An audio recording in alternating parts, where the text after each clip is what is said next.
Hello everybody and good evening and welcome to the final day of March Madness, day 7 of our live streams. Hope you are ready for this one because it's going to be a fun next few hours. I'm JD and I'm joined by, of course, my merry troop of merry men. It is Matt on my, I think it's my left on screen. Hello, Matt. Let's not do that. Well, I saw that shenanigans on the 4UP stream. Yeah. And below me, because I can do that one, it's Jamie. Hello, Jamie. How's it going? Hello, how are we doing? How are we doing?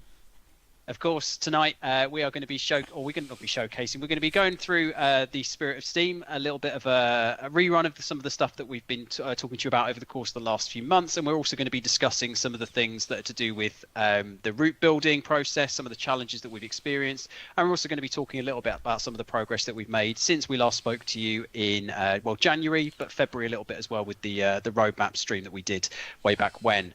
We'll also be having a run of the West Somerset Railway, because it is the 160th birthday, and we've also got the British Ace doing a kind of a mashup of 4 different Gatwick Express runs, which is very interesting, very exciting, on 2 different games, which is also again very exciting. We're glad to have him on the stream tonight. He'll be kicking things off. But guys, how are you both? Are we excited to talk a little bit more about Steam later? Jamie, obviously you are. Yeah. I think this is my first stream talking about Steam for TSW, I think, as well. Basically, that hour is just going to be Jamie and Matt nerding out, and I'm just going to sit back. It's going to be great. Can I just say before we go any further, if you haven't said Happy Mother's Day to the most important person in your life, do that now. Yes, absolutely, that's very important as well. Very, very important. And any mothers watching in the chat, we appreciate you. Yes, Hello. we do. Definitely. Shall we get started, everybody? Right. Lovely. What are we doing first? So we are going to do the 4-way Gatwick Express Extravaganza. So British Ace has put together 4 different runs, and I, to be honest, I'm interested to see how he pulls it all together across 2 different games, so across Train Simulator 2022 and also Train Sim World 2. Should we see how he gets on? Take it away, British Ace. Let's do this.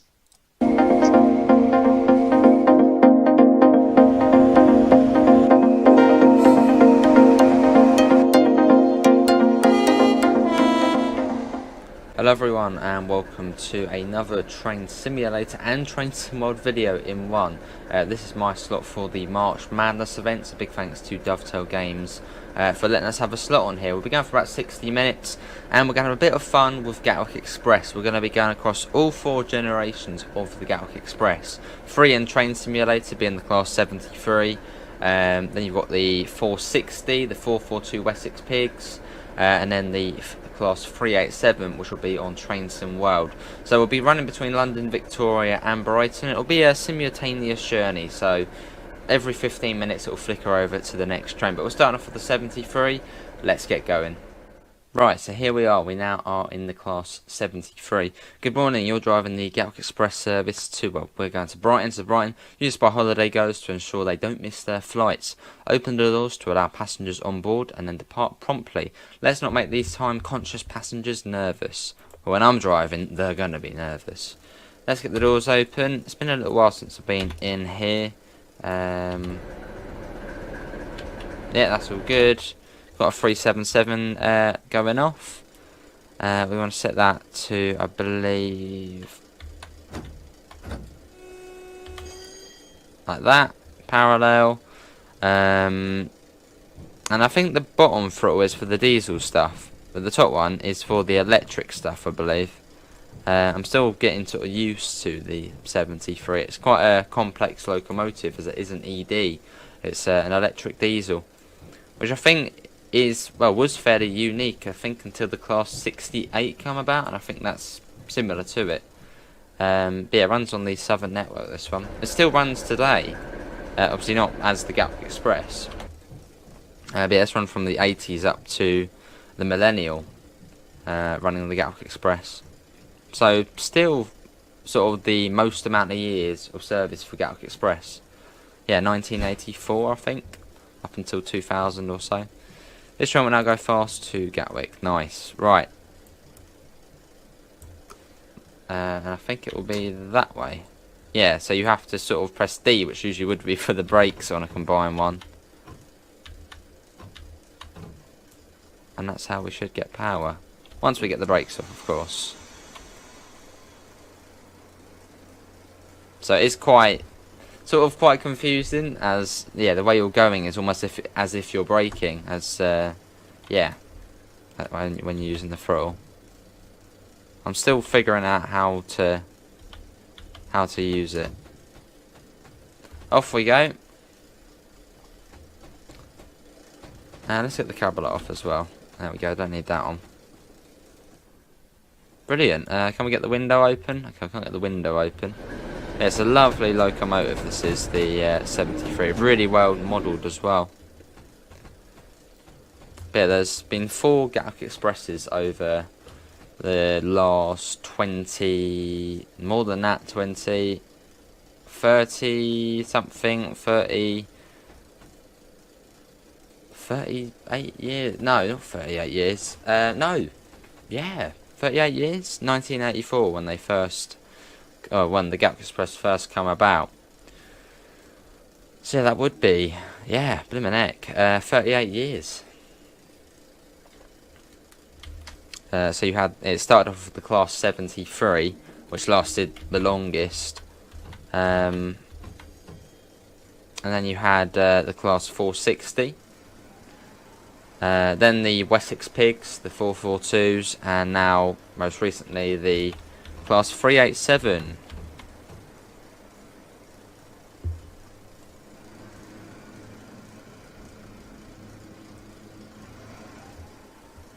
Let's have a nice smooth a nice smooth ride for the passengers.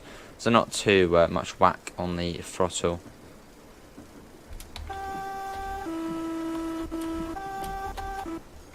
Cool.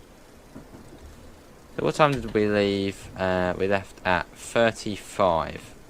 Cool. There's a 377. I'm pretty certain this probably will be on sale. It's, I think, it's an oldish DLC in the game. And I got it on sale back in the summer sale. No, I got it Christmas time. But yeah, it usually is on sale. Same with the Juniper. That's quite often on sale. We're blooming speeding.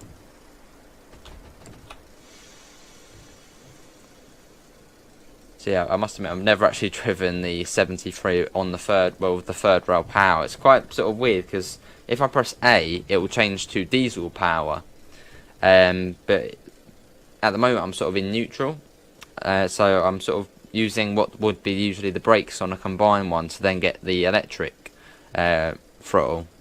I think the top one's for the electric and the bottom one's for the diesel. I think along those lines. So we might lose points. You know what I'm like on Train Simulator. Quite often I will have about minus 2,000, 3,000 points. It happens. It happens. And we could put the instrument. Yeah, we did have the instrument lights on. As we make our way down towards Clapham Junction, just coasting down at the moment. You can see the speed is picking up, so I might have to get a little bit of brake on. I can hear another train. Is there one next to us? No. You got the interior as well. There it is. Greens, greens, greens. Lovely. Right, let's get a bit of brake on. Bit of breakage. So yeah, I'll be running the first 3 trains on Train Simulator. And then we'll be going over to Train Sim World to do the class 387. The 387 is in Train Simulator, but it's not done by Dovetail. It is third party.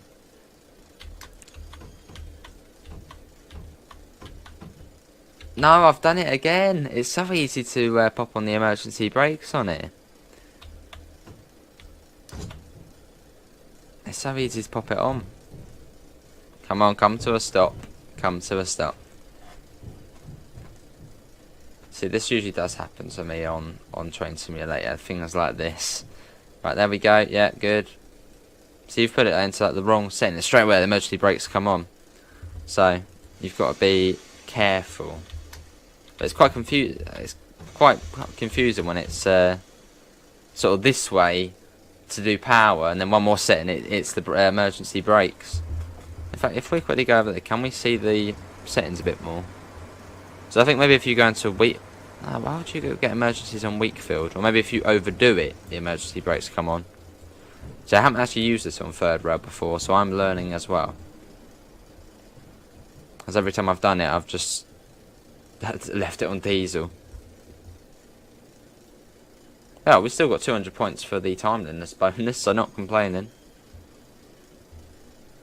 Right, see, I need to go that way to stop using the throttle. See, it does confuse you once, because I'm just so used to sort of, yeah, doing it the other way. You've got the Southwest Main Line that goes off down to the right, which is actually in Train Simulator. It comes under as the Portsmouth Direct Line, London Waterloo to Portsmouth Harbour. Another fab route, a very long route as well in the game.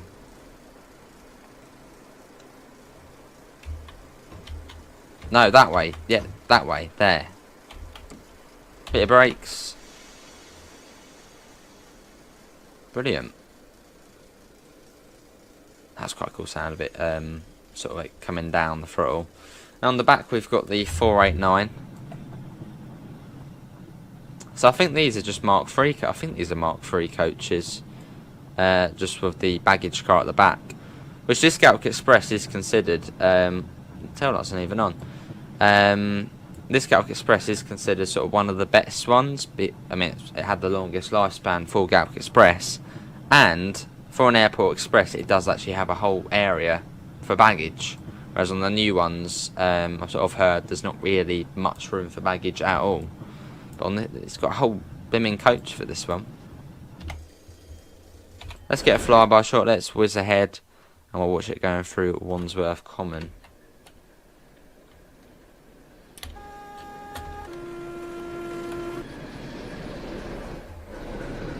Look at that, brilliant. Right, what way? It would be that way, wouldn't it? Hope we get a bit of power from that. Let's get back in. I need to get up a little bit, notch up. Series, right, we'll just put it in that. Probably be alright. Yeah, you can hear it coming alive again as we come up towards Balham. There's a 377.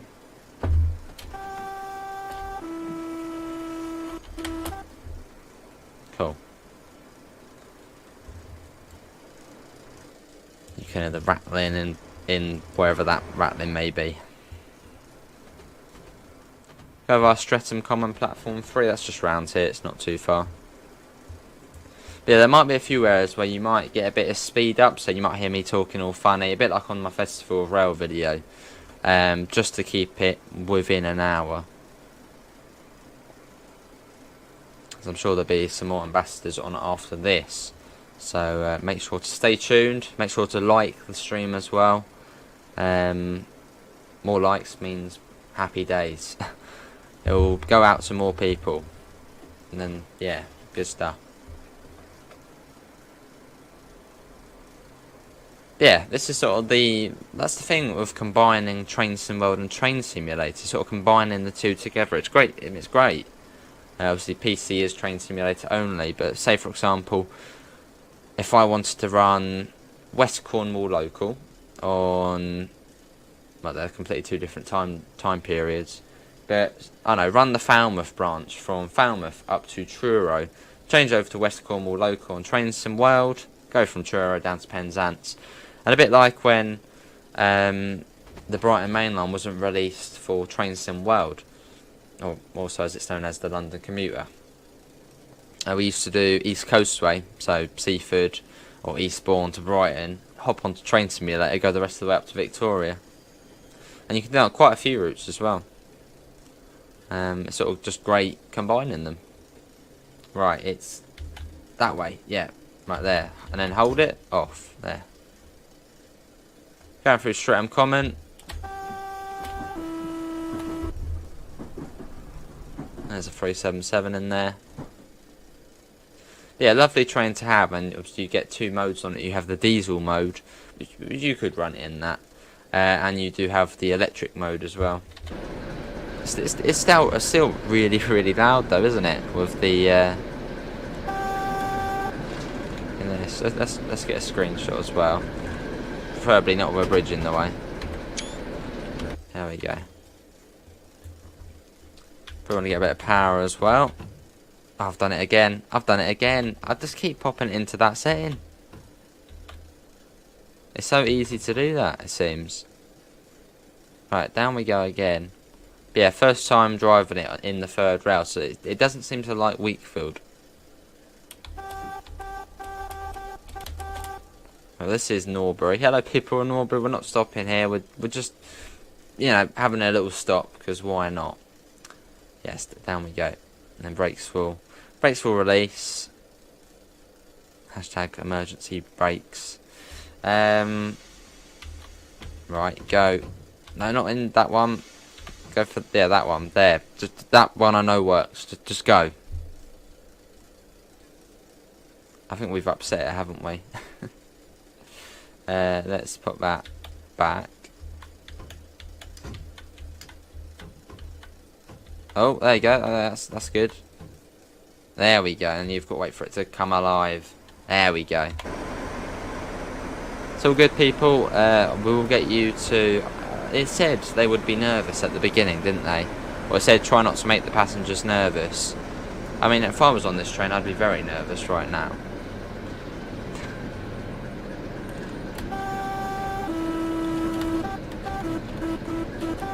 Great livery on it, though. Oh, listen to that. That is proper coming alive. Right, so yeah, you've got to be really careful not to pop it into the wrong setting.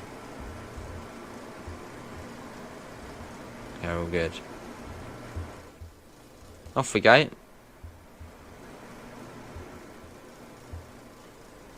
don't know if I should have this in. I don't know if I should change this to series, maybe. I don't really know. I suppose parallel's probably better, isn't it? Well, it's working. It got moving, so you know that's good.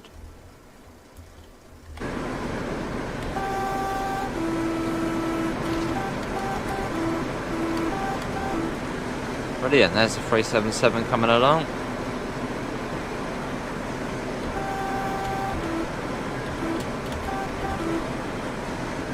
There it goes. Look at that. Brilliant.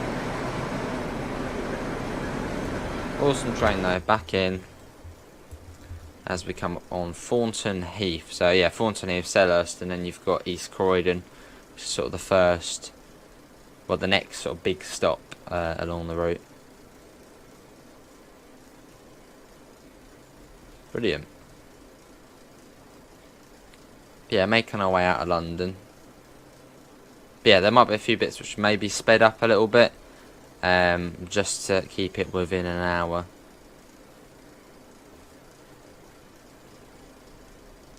Selhurst platform 3. AWS. That's quite hard to hear. Let's whack that down. We'll pop it into off. There we go.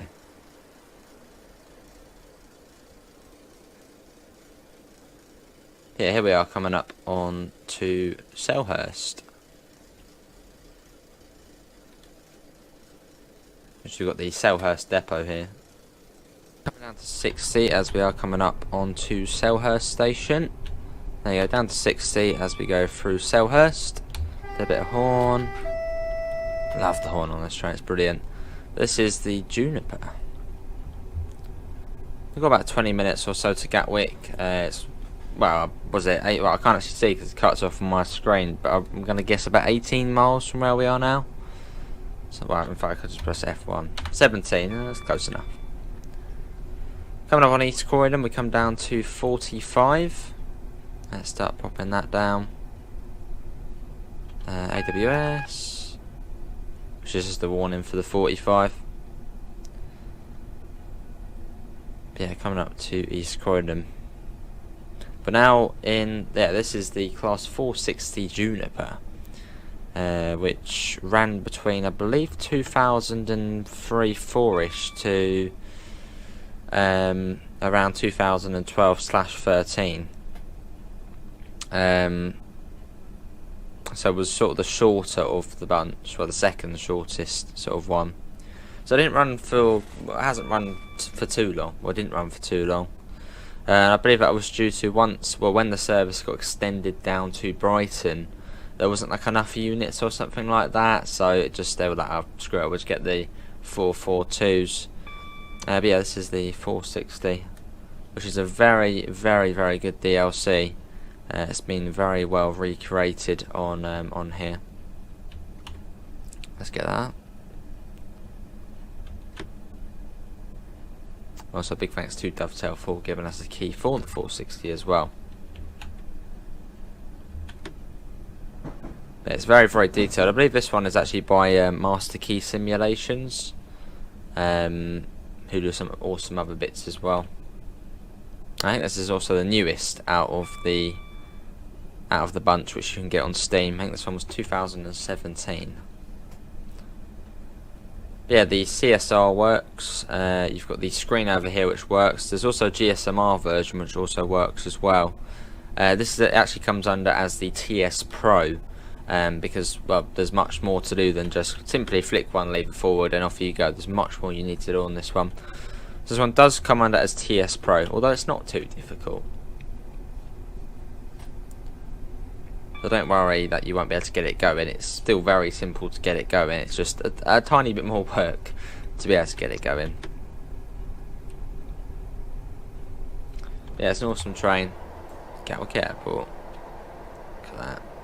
I'm sure actually going to Brighton, but you know.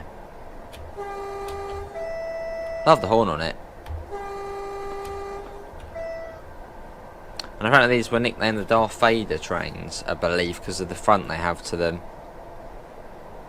Which is, I mean, it's pretty, you know, unique. So it comes straight down, you got this little sort of bit here at the front. That's cool though, and on the top as well you've got the Gatwick Express, which I'm guessing when you're in the plane flying in you can see Gatwick Express, and maybe that was sort of what they were supposed to, that was sort of the message they were trying to get out. You know, when you're coming in on the plane you can sort of see above, you see Gatwick Express, and it's like, oh, we're going to be going on that once we land. And this one actually has a baggage area as well, unlike the other ones, so it's fairly suitable. And that works as well. Cool, through we go.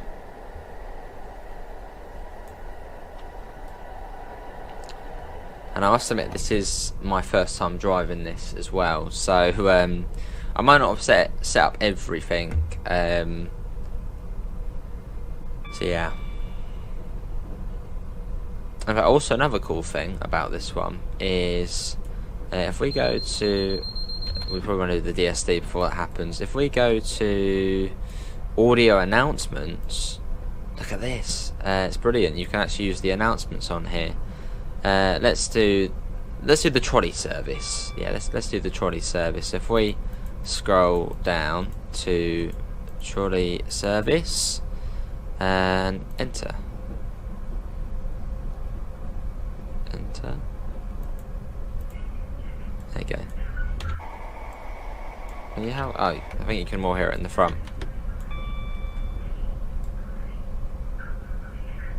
Just about. I heard cake though, so that's good. Brilliant. There's another Juniper coming out. Yeah, very nice train, and well, they didn't really last long. They're already gone. I think they actually got incorporated into. Oh, I know people in chat are definitely going to know, but I think it was into the southwest ones, wasn't it? Which are like the four. Not the 456. That's the donkey one, isn't it? What one was it? You've got the 455s. I don't think they went into that one. There's the other southwest train, which I always forget about. The 458. Oh, yeah, I think the 458. So the coaches from this went into that. I don't know what happened to the cabs. I'm guessing these got scrapped. But I mean, it really does suit the Express. I mean, if if it probably didn't extend to Brighton, you'd probably still have these trains running today. Because I mean, well, 2003-4ish. Very good for the Express, nice interior, nice amount of luggage space. So you probably would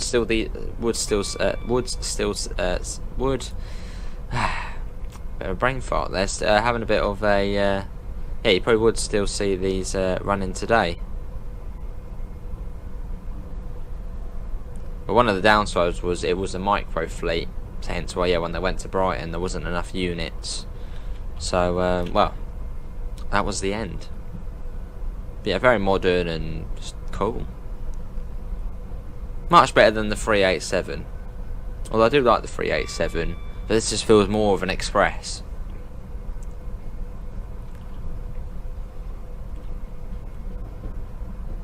Obviously the 387 being the most modern, or the most recent generation of Gatwick Express, which Gatwick Express has been operating since 1984.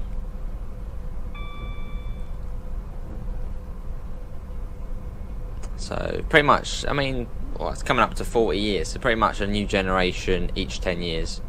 Which, yeah, sort of seems alright for a more luxurious operator. Love the horn, that's great. But yeah, this one's usually on sale. I think you can buy this one. No, because with this one you get the 73 as well, but you get the more modern 73. That was what I was sort of quite confused about, because I was reading through the whole blurb about all of the facts about this train and that sort of stuff. Yeah, with this one you get, well, the 460, but then you also get the Class 73 and the Gatwick Express livery and Southern livery. So you pretty much get two trains for the price of one, which is alright. Although it's the more modern 73, so if you want the older experience like we did at the start of the video, that's the 73 you want to get. Although with this one you get the little added bonus of the other ones as well, which is quite nice. And I think you can buy the I think you can buy the old 73 and this one as a pack. So if that is an option, definitely worth probably picking that up.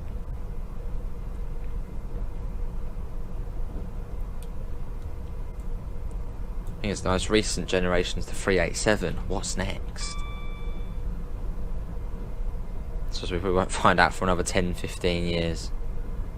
Maybe even longer with the Electro Stars.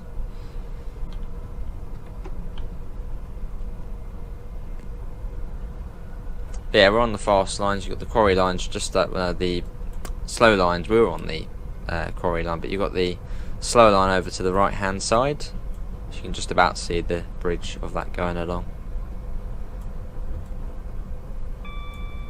Come on, we're coming into Gatwick Airport platform 5.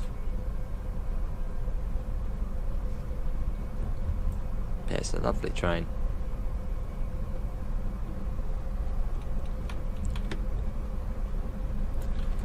Got an 80 coming up. That's as we sort of curl back up onto the well, that's when the slow and fast both join back up again. So back to quadruple tracks. Popping that down. As we go into Red Hill Tunnel, which above us you'll get the Tonbridge lines going over the top.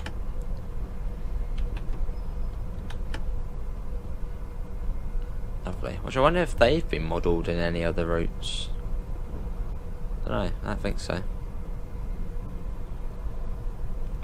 Yeah, because that goes Red Hill, like, is it like Godstone, Nutfield, Edenbridge, that sort of way. And Tunbridge. And up to 90, you've got Ellswood just here.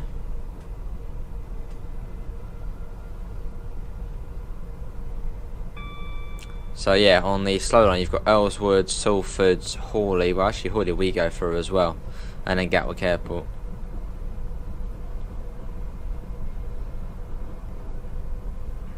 Yeah, it's a very detailed DLC, this one. Hence why, yeah, it is. Well, I know. Hence why it is a TS Pro one. Talk back. I can talk. Can I do this? Public address. Hello, everyone. That's it, please. There we go. Start to cap. But if we do that and we go in, no. That's quite cool. So there's a lot you can do. Use the door buttons, cab light, all these bits and bobs here. Oh, hello. Let's pop that down. Anyway, washer. Oh, I thought it was going to spray up on the windscreen then. What does it? You can hear a noise. It does. There it is. Look at that coming up there. That's brilliant. Let's do that again. Look right there where the cursor is now. Look there. You'll see it as it does it. Ready? You can see it spraying up. I mean, that's one of those small little things, but that's quite cool. Let's do it again. Yeah, it does spray up. It's a bit dodgy seeing it because we're looking down. Look there. Also, that's brilliant. As we got all the headlights and stuff, clipboard light switch. This works on here as well. So not too bad. Anything behind what works? Yeah, these work as well. Train auxiliaries, the aircon as well. Cool. That's what that sounds like.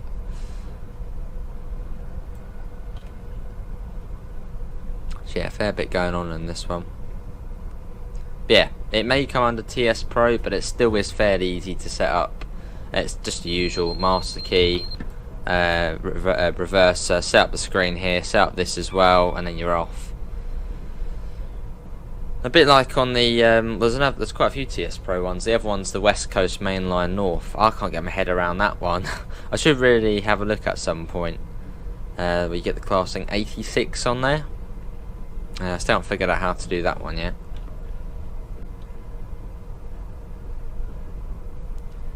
Yeah, coming up to Gatwick Airport.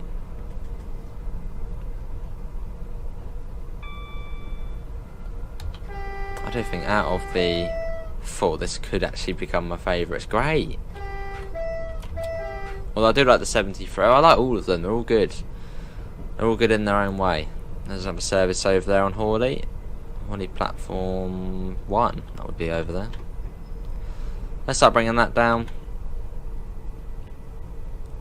Yeah, it's a very awesome train. Very suitable as well for the Gatwick Express. Oh, let's do it. If we come onto here, before we come to a stop, let's catch the people out just as they're about to get off.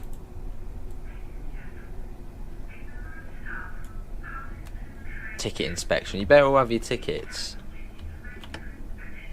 I'm coming around. Well, actually, who wants to be the ticket inspector? Just first person say them in chat, and they're the ticket inspector. I'm going to check all the tickets, make sure everyone's got one. And let's do Mind the Gap as well, as we are coming up to.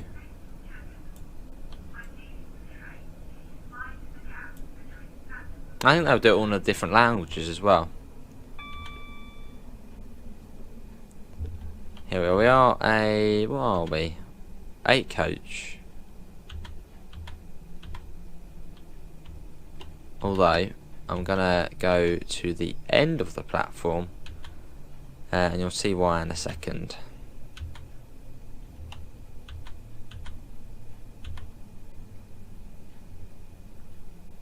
There we go. But you'll see why I've done that in a second. Let's get the doors open. You actually have to click them on there. Now pop that to neutral. There we go. Cool.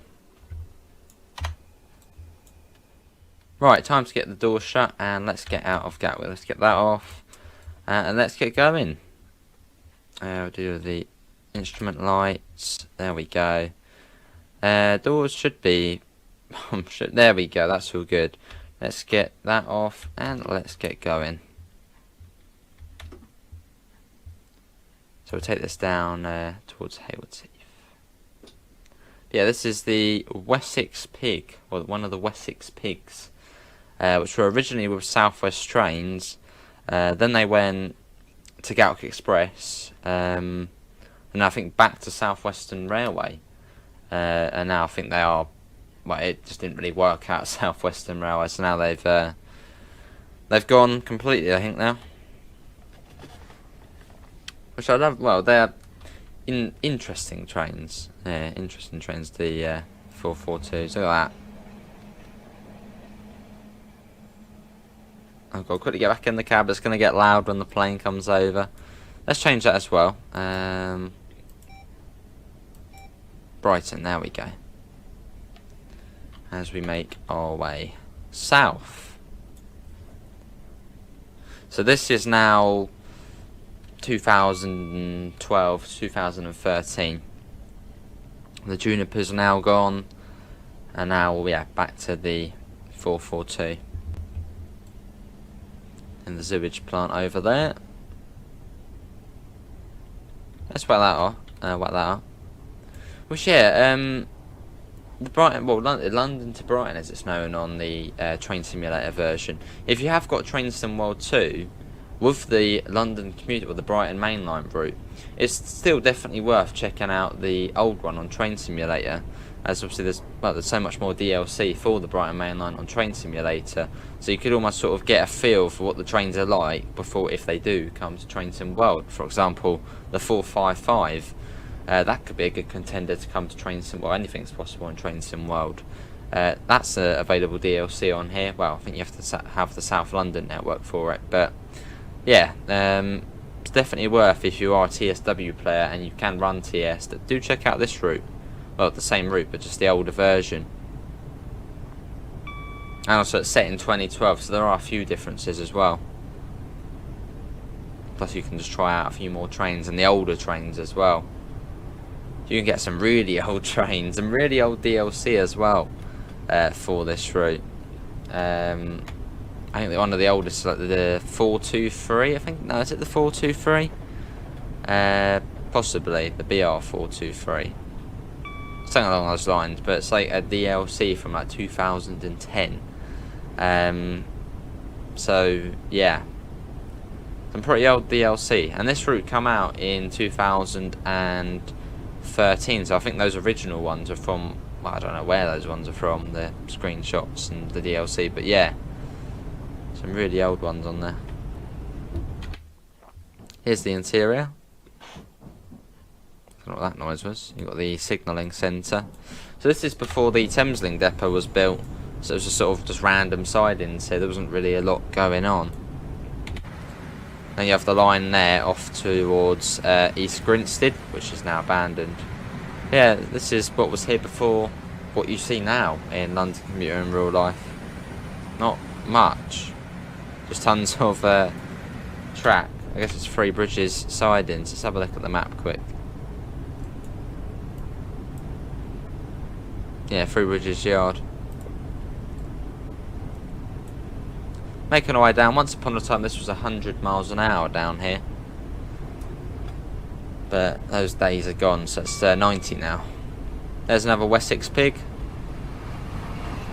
Yeah, we are showing off, if you have just joined, we are showing off all 4 generations of the Gatwick Express. The 73, the 460 we just did, the 442 and the new 387. Well, the 387's already 5 years old already, although still feels new. Let's whack that down. There we go.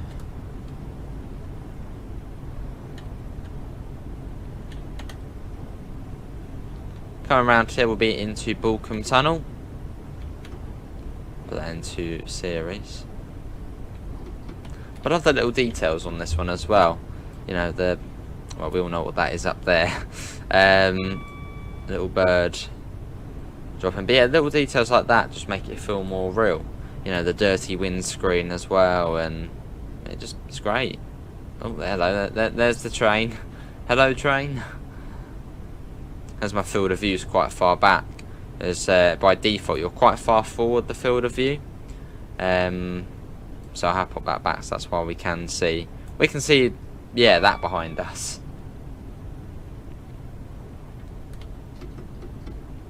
But yeah, I only ever went on the 442. I think it was once. Once I went on it. It's a bit different to what you can do with the 387.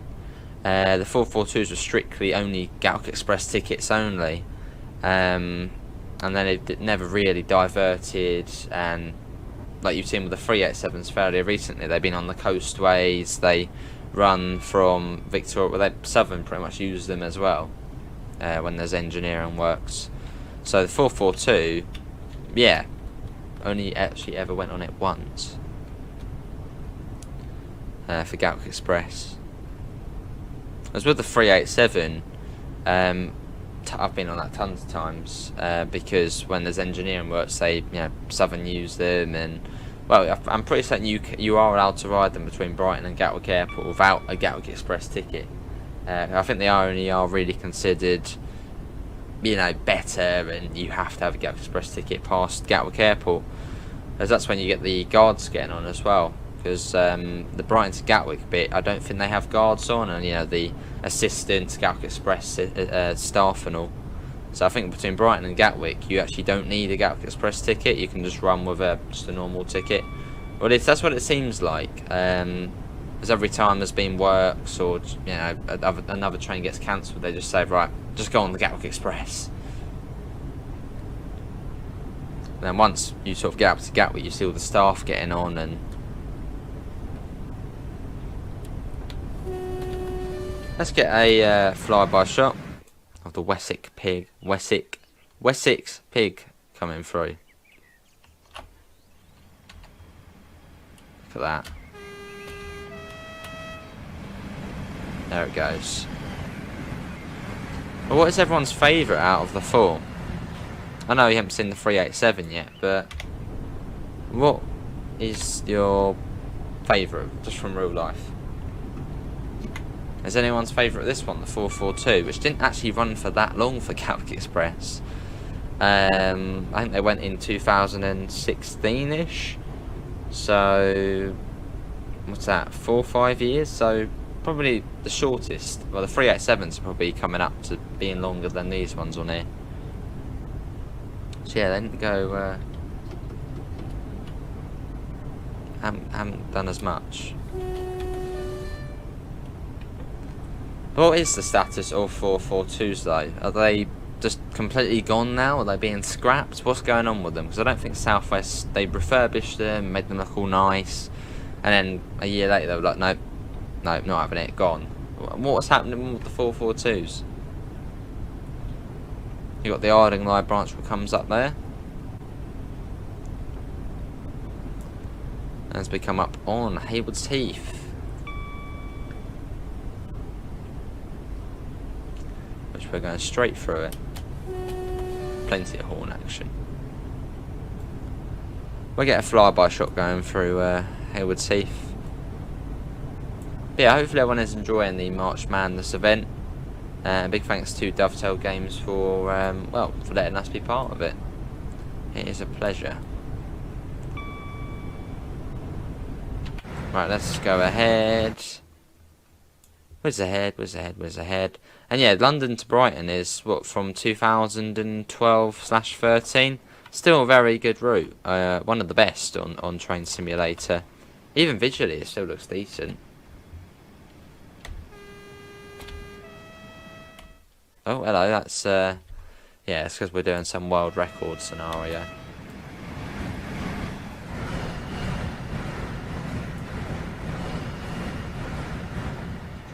There we go. Look at that. Going into Haywards Heath Tunnel. And yeah, it does say the speed has gone up to 110. The reason for that is, yeah, this is a world record scenario, which I think is actually based on a real thing, I think. For like the fastest DC train. But we'll stick at 90, as that is our limit.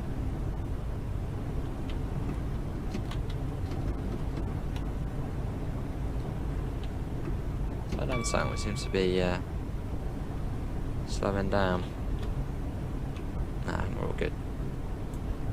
Cool.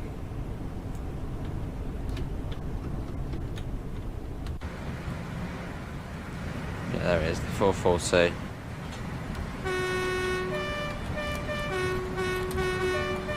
Bit of tones there for any people who love horns in the chat.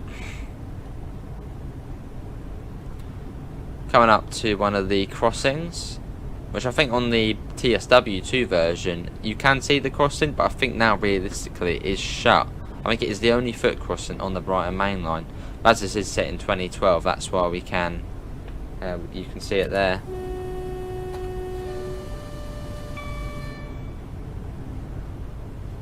Here we are, coming up on it. Here it is. Here you've got another Wessex pig there.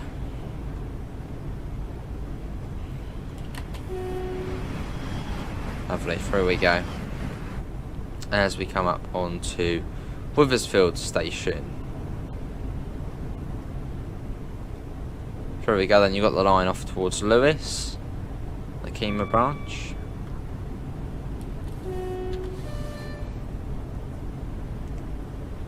Cool.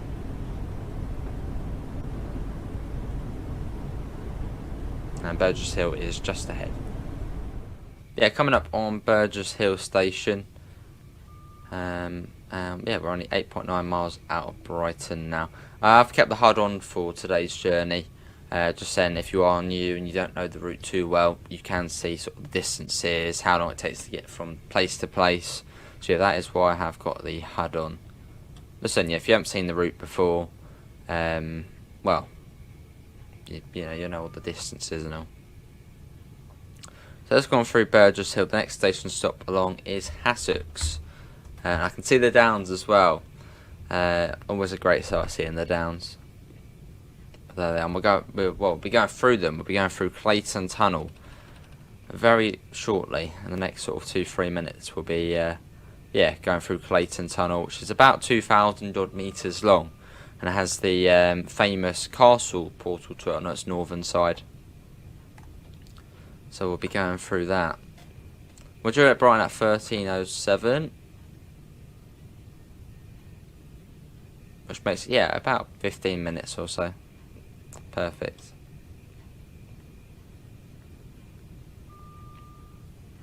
But here we are coming on Hassocks. Let's get a flyby shot as well.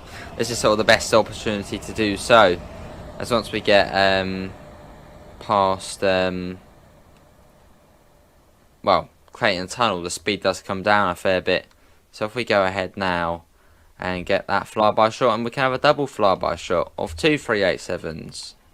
Look at that, brilliant. Brilliant. There it goes. Yeah, the class 387, the latest Gatwick Express. If you're ever on the Brighton main line, or even just on the southern region, you will most definitely see one of these, or you're most likely to see one of these. And then the 387s also run for GWR. I think they go as far as Bristol, that sort of way. Oh no, I think actually Cardiff, they go as far as Cardiff. And then you also see them running for Great Northern, which run up towards Kings Lynn, Cambridge, Peterborough, that sort of area. Yeah, coming into Clayton Tunnel, you've got the really cool living in that house up there. Wow. It might get a bit noisy and a bit scary at times. As there is a story, there was a crash in Clayton Tunnel, I think last century. So yeah, might be a bit interesting in the house. On we go. That only took us 3 minutes to get from just above Burgess Hill into Clayton Tunnel, so it doesn't take long.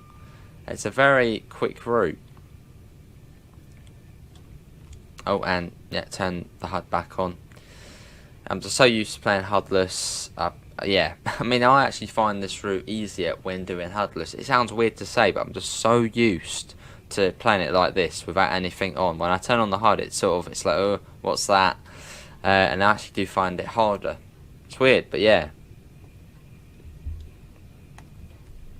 As I suppose I can sort of see the mileage, so I'm sort of, a bit more chilled out, I guess. Whereas if you have HUD off, you sort of have to pay pretty much full attention to whereabouts you are, the speed. But when you've got that on, you can sort of just be like, oh, I'll slow down, 2 miles to go or something.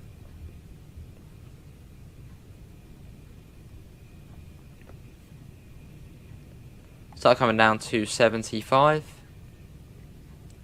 We'll soon be coming up onto Patcham Tunnel. Once we're through there, we are pretty much in Brighton. That is the northern part of Brighton.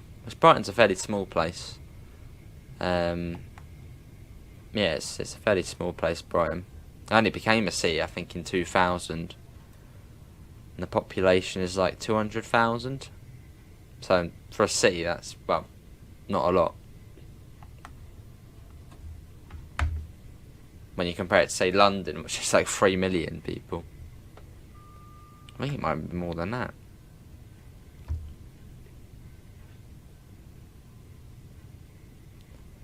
And we go under the A23 slip off, and then the A27, and then into Patcham Tunnel. You can see the 75 there. Put that down. We've got another train there. That is a 377. Cool stuff. But yeah, this DLC is the London Commuter, or Brighton Main Line, for Train Sim World 2, part of the rush hour routes. This is the newest of all of the things we've shown today. This came out back in October the 7th, I think it was already. Or sometime October 4th or 7th. But yeah, it's gone quick. I mean, what's that? That is, what, 5 months already? Gone very quick. Right, it starts to come down to 40 soon. We are approaching Preston Park. As you can see, it's 1.8 miles, or 1.8 to Brighton. Which I would imagine we might have to wait outside the station, as we are running. At the moment, we'll probably get there about 5 minutes early. Well, actually, maybe we are cleared into it. Right, bringing that down. AWS. Through Preston Park.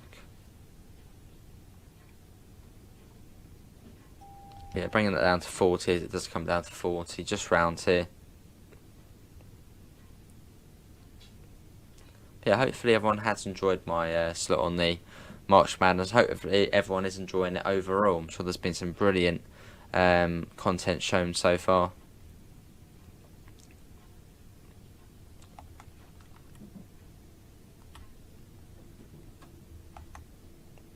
And there we are. Cool. 1 mile to Brighton, which is fairly slow coming into it. And it looks as if we are going to have to wait as well. Although probably not for long. Is that a train coming out? No, I think that's something on the sidings there.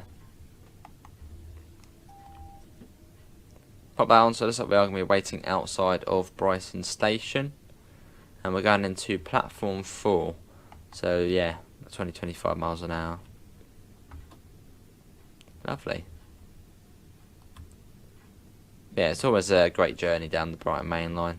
Sort of perfect journey time as well, being 50 minutes to an hour, which is sort of that optimal time, isn't it, for a service?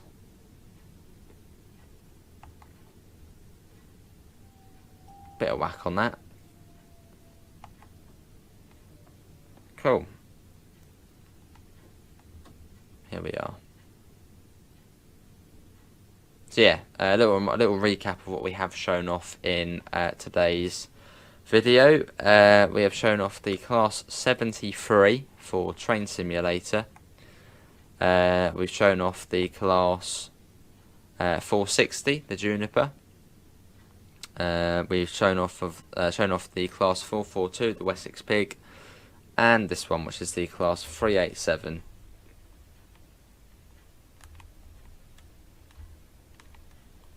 Let's get a screenshot. There we go. So yeah, looks like we are waiting. Hopefully not for too long.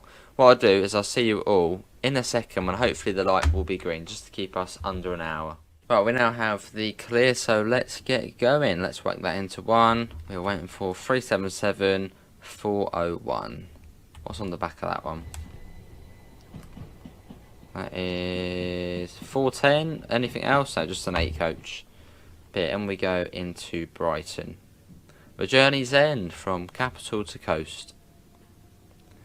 So yeah, personally my favourite route on Train Simulator and Train Sim World 2. Although for Train Sim World 2, it probably is the best route there is. Busiest. It's just, yeah, all the things about it sort of make it, in my opinion, the best route you can get on Train Sim World. And then probably for Train Simulator, it's a bit more due to bias. as I do go on the Brighton Main Line quite a bit. But for me, it's my favourite route all round. It's just a sort of great journey, seeing the contrast coming from Victoria out to Brighton, all the little towns you pass along the way, and being that sort of optimal journey time as well, of about an hour from one end to the other.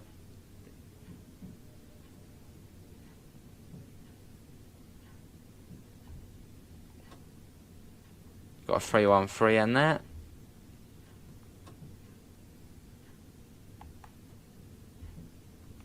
Cool. Nice and slowish up to the buffers. You don't want to go too quick.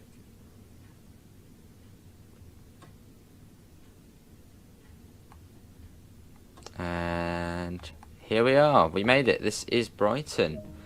So that was the 4 generations of the Gatwick Express train from Victoria to Brighton. Hopefully everyone did enjoy that. A little bit about my channel. It is the British Ace. You will see a link on screen now. Feel free to check it out for very, very frequent Train Sim World content, or it's daily. Daily Train Sim World content and very frequent Train Simulator content. Big thanks to Dovetail Games for giving us an opportunity to be part of the March Madness event. Big thanks to them, and I'm sure you'll be going over to the next ambassador after this, so feel free to, well, stay in and head over there. I don't know what the timetable is for it, but I'm sure it's going to be a good one. Apart from that, thanks all for coming in, and I hopefully will see you at a later date. See you all, and take care. Thanks all for watching. That was 4 generations of the Gatwick Express. See you all. Take care. Thanks.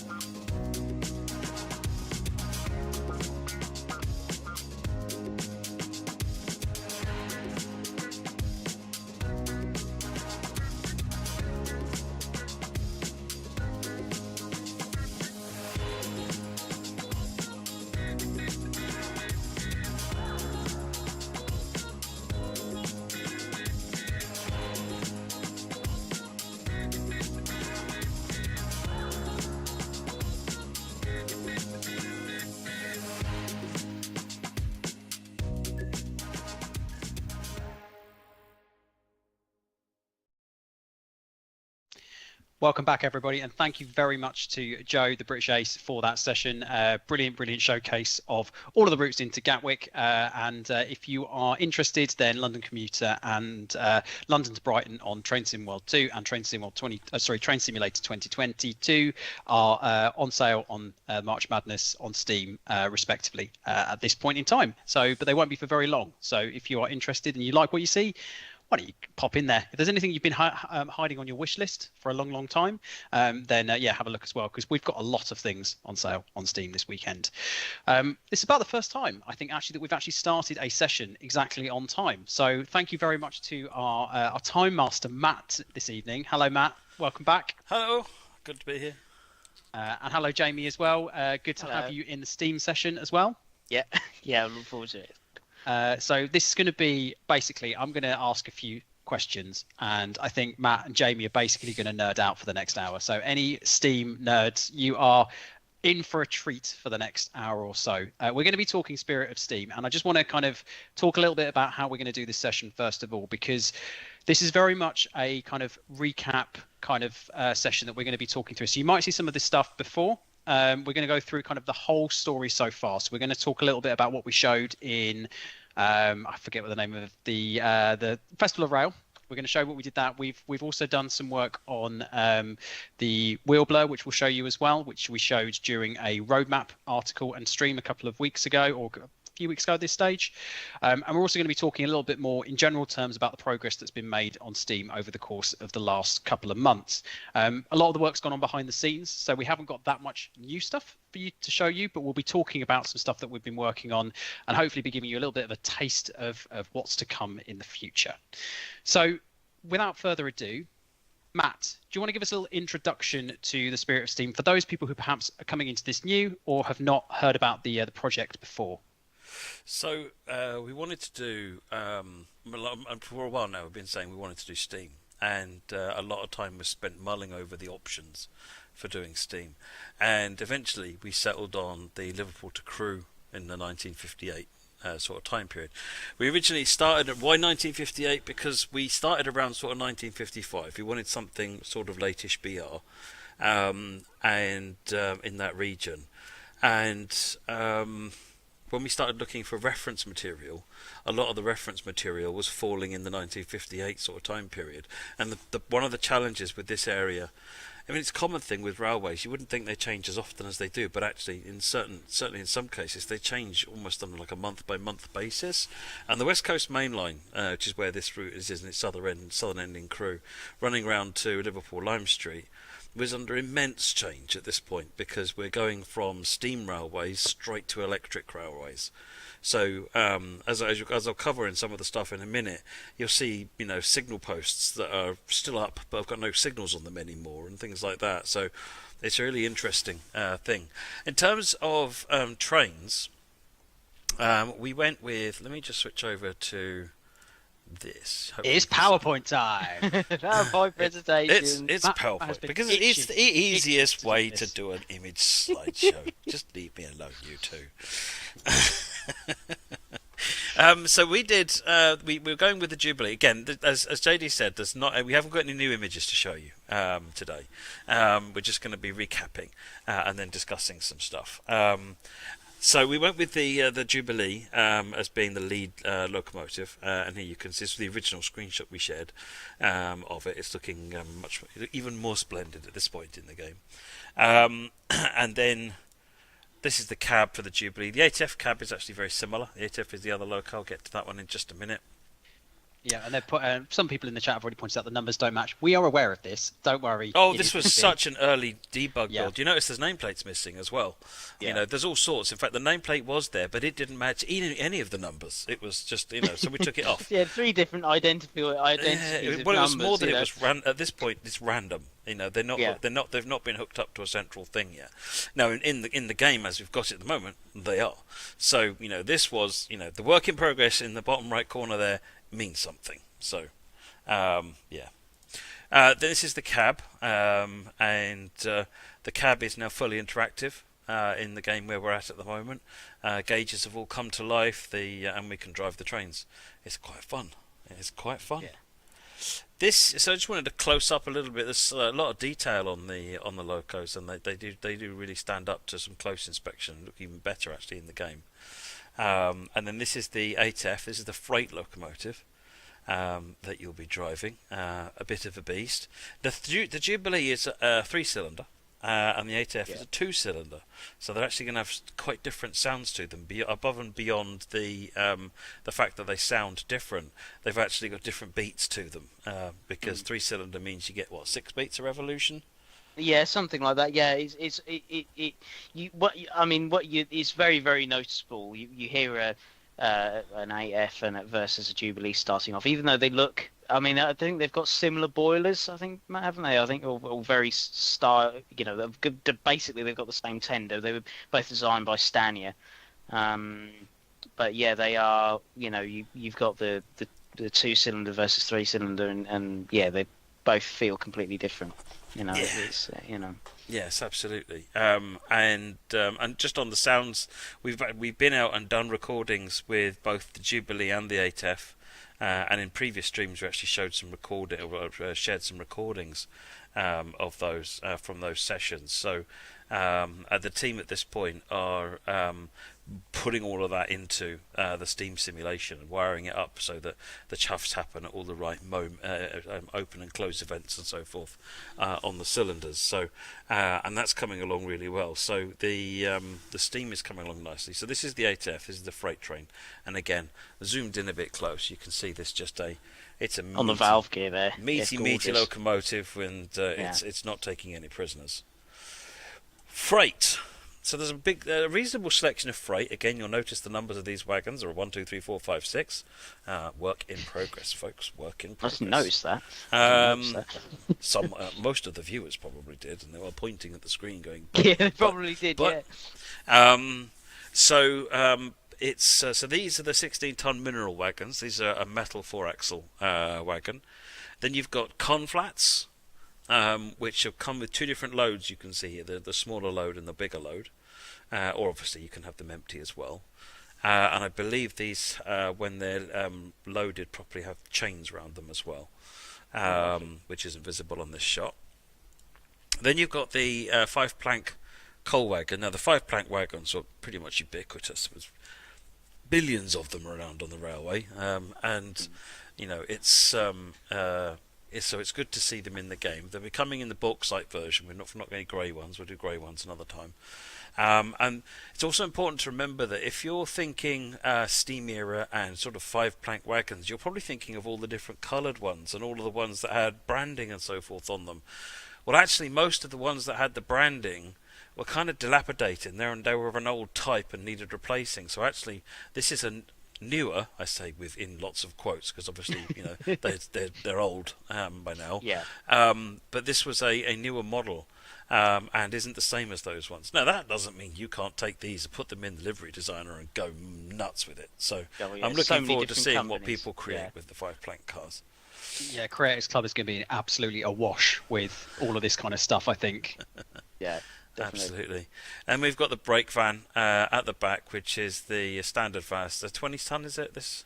Yeah, 20 ton. It says on the 20-ton van. Oh, there it is. Yeah, 20-ton standard van. This one. So this again, this is such a recognisable brake van, and most people who have a train set or a model railway probably got one of these on them, whether they wanted it or not. It came in one of the train sets. It's very modern van, really, as well, isn't it? I think it's a BR built. They were BR built ones. So it's quite a compared to some of the earlier brake vans. This is sort of again with the wagons, because you would have in the sort of as BR took on the other companies, you would have had numerous amounts of different types of brake vans. So, but this is sort of the more modern era type brake van. I think some of these lasted quite a while as well. Yes. Actually, Big Man Marine says, will the box cars from the heavy freight pack appear on this route? They're actually going to be including them in this route as well, yes. So there's no screenshots of them, but they should be in this pack as well. And then lastly, on the brake van, obviously, in the interior. I wouldn't go too madly on what's interactive in it. You can sit in the seats and look through the windows. That's quite fun. But the problem with having interactive controls in a brake van is either the AI is driving them, which means SimiGraph isn't enabled and therefore the controls do nothing, or you're driving, in which case you're not in the brake van. So yes, I think you'll be able to interact with the controls, though they won't actually do anything productive. But it is there, and you can have a walk around, and it does give you quite a nice view. You can stand out on the veranda there on either side and watch the train, or sit down on the cushions there and look through the windows. It's quite nice. So Matt, we showed these a lot of these in January, towards the end of January. Has there been any kind of progress on?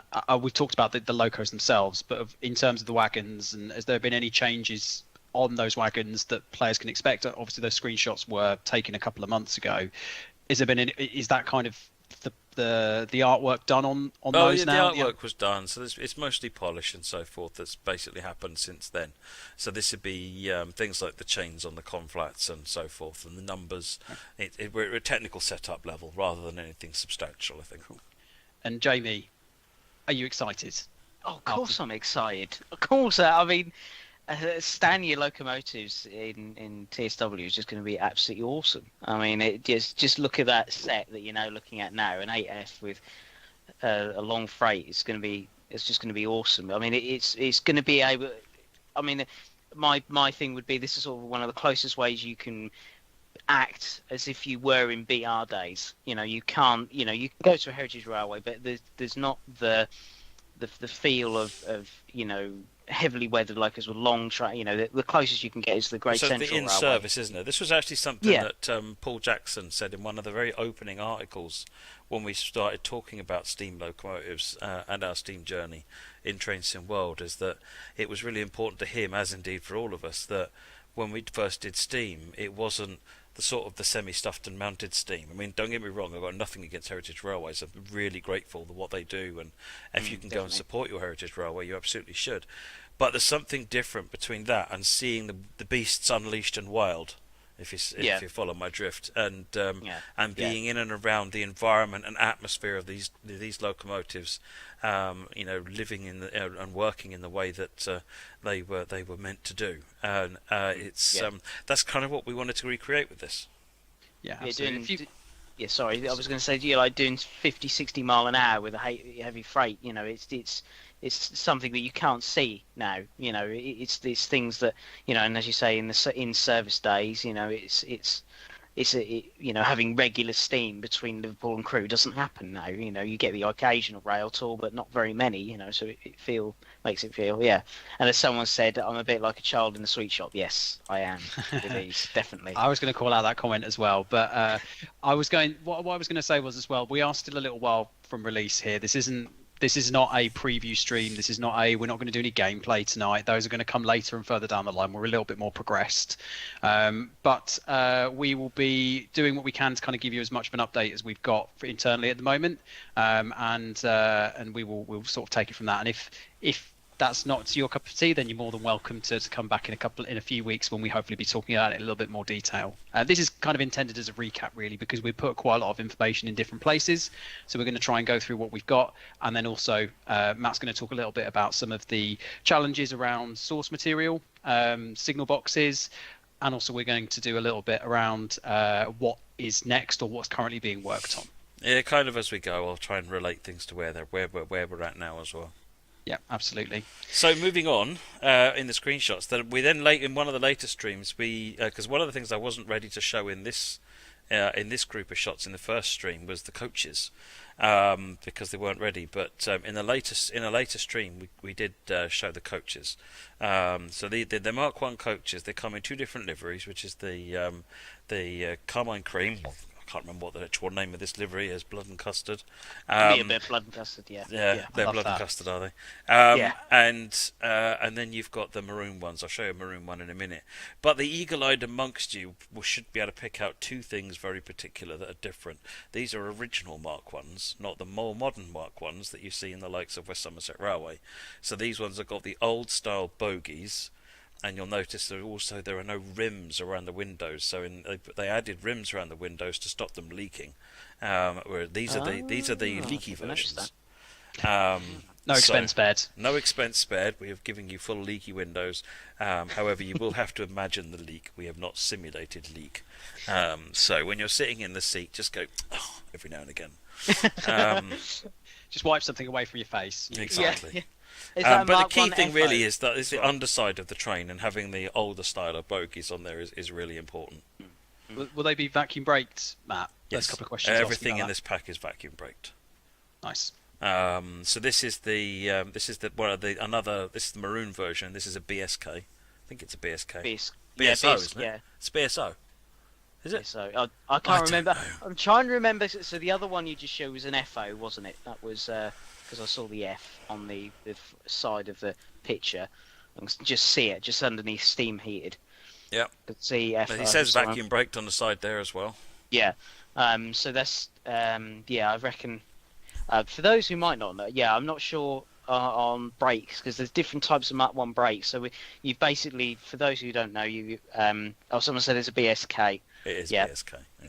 So you've got, with Mark 1s, you've got different styles of Mark 1s because they all had different styles of jobs, basically. So you had the compartment style, sort of like the Harry Potter style, little areas like that.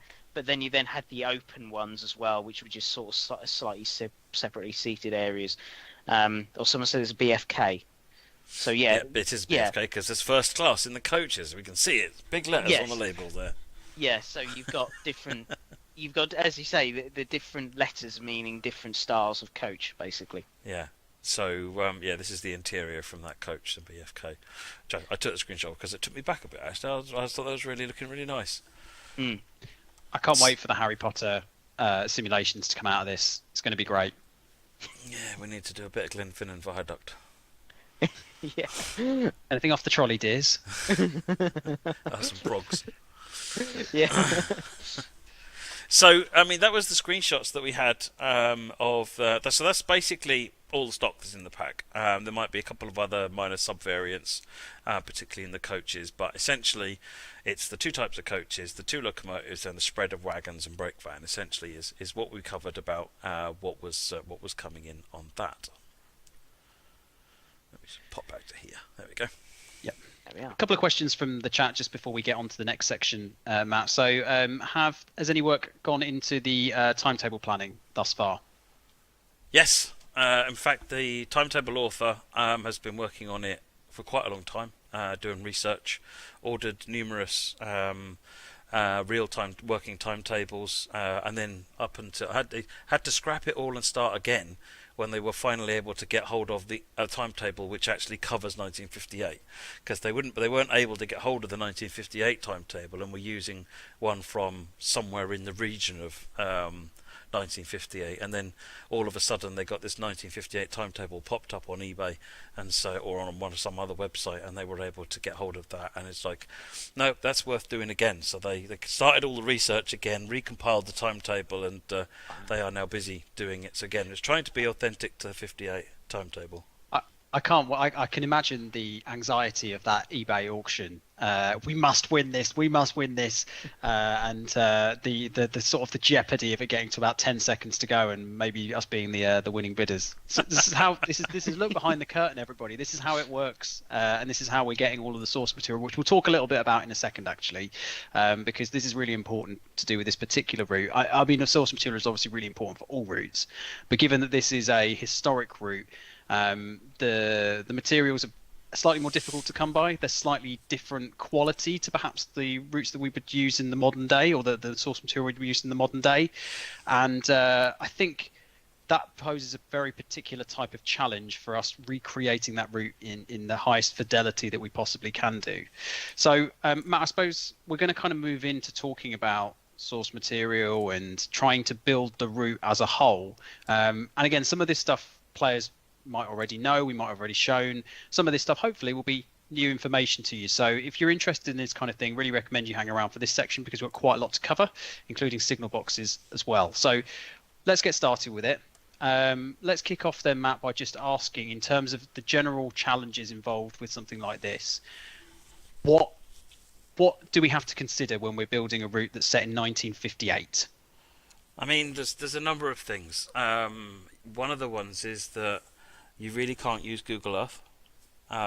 That's very true. You know, we make a lot of use of Google Earth. Perhaps not as much as people might think we do, but we do make use of Google Earth to understand how the lay of the land and roughly what the land classes is and how they're built up. And it's totally different in 1958. And that difference is really crucially important to capturing the feel of it correctly. So it's kind of, you can get the basic sort of lie of the land from where the railway goes. And if the railway isn't there anymore, you can look at scars in the landscape and the like to try and find where it went. But actually, you spend a lot more time looking at books, because 58, you know, YouTube wasn't really around. It certainly wasn't as popular in 1958, was it? Really? You know, so you know, the number of YouTubers uploading their cab ride videos that we use extensively for modern routes, and trains at videos and the like, just wasn't as many as there are today. So, you know, we have to rely much more on books, and in that respect, we're really lucky, because a number of the team, a couple of them in particular, but so, you know, more than you'd think, have actually got extensive personal libraries, and it's or they're really good at digging things out, or they've got contacts from from the friends and so forth, and they're able to try and sort of find this stuff, and they're really good at hunting it down. So even though Liverpool-Crewe is 35 miles. It doesn't seem like a long route, but actually we've had to almost find every stretch of that track in books, whereas previously you'd do it, you know, via videos and Google Earth and the like. We've had to find all of it in books. And then one of the problems you find is that when you look in books, you're not 100% sure what year the photograph was taken. So actually, let me switch over to this. Switch back to that and go to the next slide, please. Right. So this photograph, this is Ditton. I think this is Ditton. Denton Junction, yeah. Denton Junction, and you can see there's like a two tall gantries. I'm looking at the particular one with the 3 signals on the top of it, and in this photograph you can see they're present, and all looks good. It's also worth noting, I don't know if it'll come up in the following photographs, but the chimneys on the side there's one on either side of the roof of it. In other photographs there isn't. It's one chimney in the middle. Yeah. But looking at the signals there, so this is one of the earlier areas that was migrated from semaphore signals, which is the arms that flap up and down, to colour light signals, which is what you see on the modern railway. So this photograph is not 1958. I think this is like 1955 or something. And in fact, when we look at the next photograph, you can see that signal gantry is still there, but there's no longer any arms on it. And this is actually back closer to 1958. So it becomes really, really important that you're trying to actually, when you're looking at a photograph, not just having a look at a photograph, but also knowing exactly what date that photograph is on. And if you're not 100% sure what date it's on, it kind of gets consigned into the unsure pile until you can sort of Sherlock Holmes it all together into a sort of a timeline of what got bent, broken and twisted when, into which way. And then all you really got is you then got backup evidence, perhaps from different angles. So going back to this other slide, the team were actually able to find the drawing, a technical drawing for that signal, which then helps the team recreate the signal itself, albeit without the signal arms on the top, because at this point there's just big colour light signals down on the platform.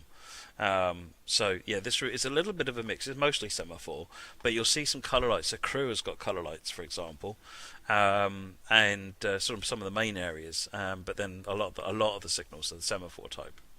You can see, like, in one half of that station, so if you go back to that picture, you can see, like, one half has been done, but the other half hasn't. So as you're looking further through that image, you can see this, I think there's a signal box just off to the in front of the semaphore there. So you can see that there's that transition, that they've got half of it has been done, but the other half, and they've got the shunt signals have been still in situ in that photo as well. So you've got near the point work, you've got little dot, what we call dot signals, which are to come across the points. You can see they're all there. You can see the semaphores further up, but you can't, as you say, the top ones have all been taken off. They're actually just on the other side of the bridges, the colour light signals, so you can't really see them from here. But yes, so it's got the colour lights on there. So that's one of the challenges, is not just trying to find the reference, but also then not allowing yourself to be fooled by the reference or go down the wrong path, and making sure you're triple and quadruple cross-checking everything. Picking another example of a location is just different photographs from the same area. So this is Hertford Junction, in different parts of Hertford Junction. So you can see the sort of the schematic line diagram there on the bottom left, and then you can see that the bottom right photograph there is the yard, which is in the lower half of that line diagram. And if you look at where kind of the pinch point in the middle, it's kind of looking to the left. And then you've got other shots there with the force.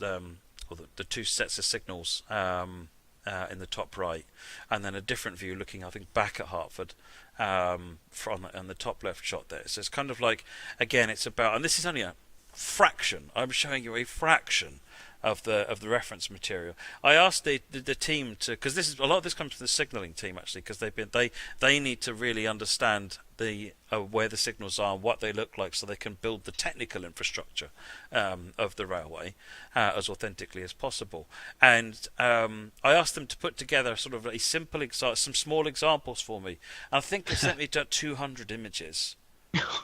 M sent a lot, didn't they? Em and Ben sent me an awful lot of stuff, and it's great. Don't get me wrong, I am not complaining. It was fascinating reading through it, and I just picked a few semi-random things just to sort of call out some examples of some items along the way.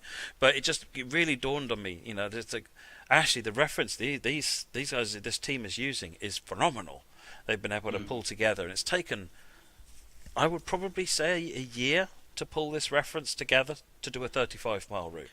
That kind of gives you an idea of the scale of effort required to actually do any real justice to getting a route like this. I mean, this is a complicated part of the UK railway in the 1950s. This is Crewe, which is quite complicated, just to understate it heavily, up to Liverpool Lime Street, which means you go past the joys of Speke, you go past the joys of Edge Hill, and Edge Hill, if you look at a map, Edge Hill is just ridiculous. If you look at current Edge Hill, it's quite large. There's quite a lot there. In Steam days, it's 4 to 5 times bigger. The massive yards, didn't they? Freight yards, sheds, loco sheds, and everything like that. There was a massive, well-known engine shed up there. I think it was 8B or something. So there's a lot going on, and so they've had to spend a lot of time pouring their effort into finding this stuff. There's another example. This is a really, really well-known. This is a really key point on the route. Actually, this is Weaver Junction. So the West Coast Main Line is the 2 tracks under the bridge, and then the Liverpool Lime Street route is coming off from the left here, and Crewe is behind us. So this effectively is where we depart the West Coast Main Line and head off to the left on that track. You can just see it on the left-hand side of the image there. Again, they can see little key sort of things there about what signals there might be, and by marrying up lots of different things, you can kind of get an idea of what they need to recreate.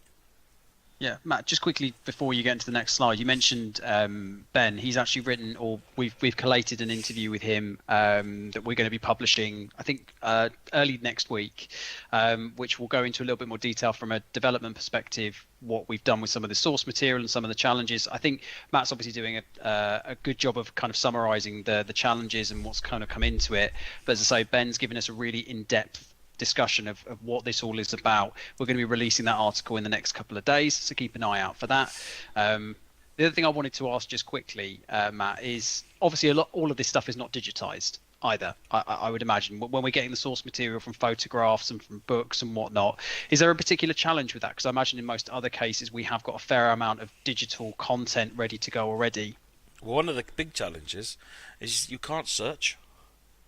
You've got to do your searching in the old-fashioned flicking through a book and trying to find things way. So it's, it's part of the challenge for the team has been really just hunting through every publication they can find, and trying to find things that are relevant, and even going into some publications that might not seem relevant but mention it as a side glance and have got that one photograph. It's like, that's what that signal box looks like, or that's what that signal looks like.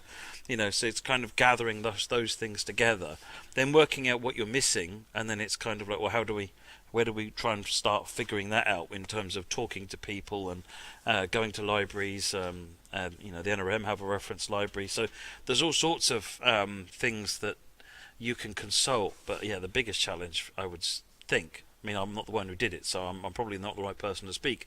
But I would think the biggest challenge has got to be the fact that it's all hand. It's got to all be done by hand. There's just no.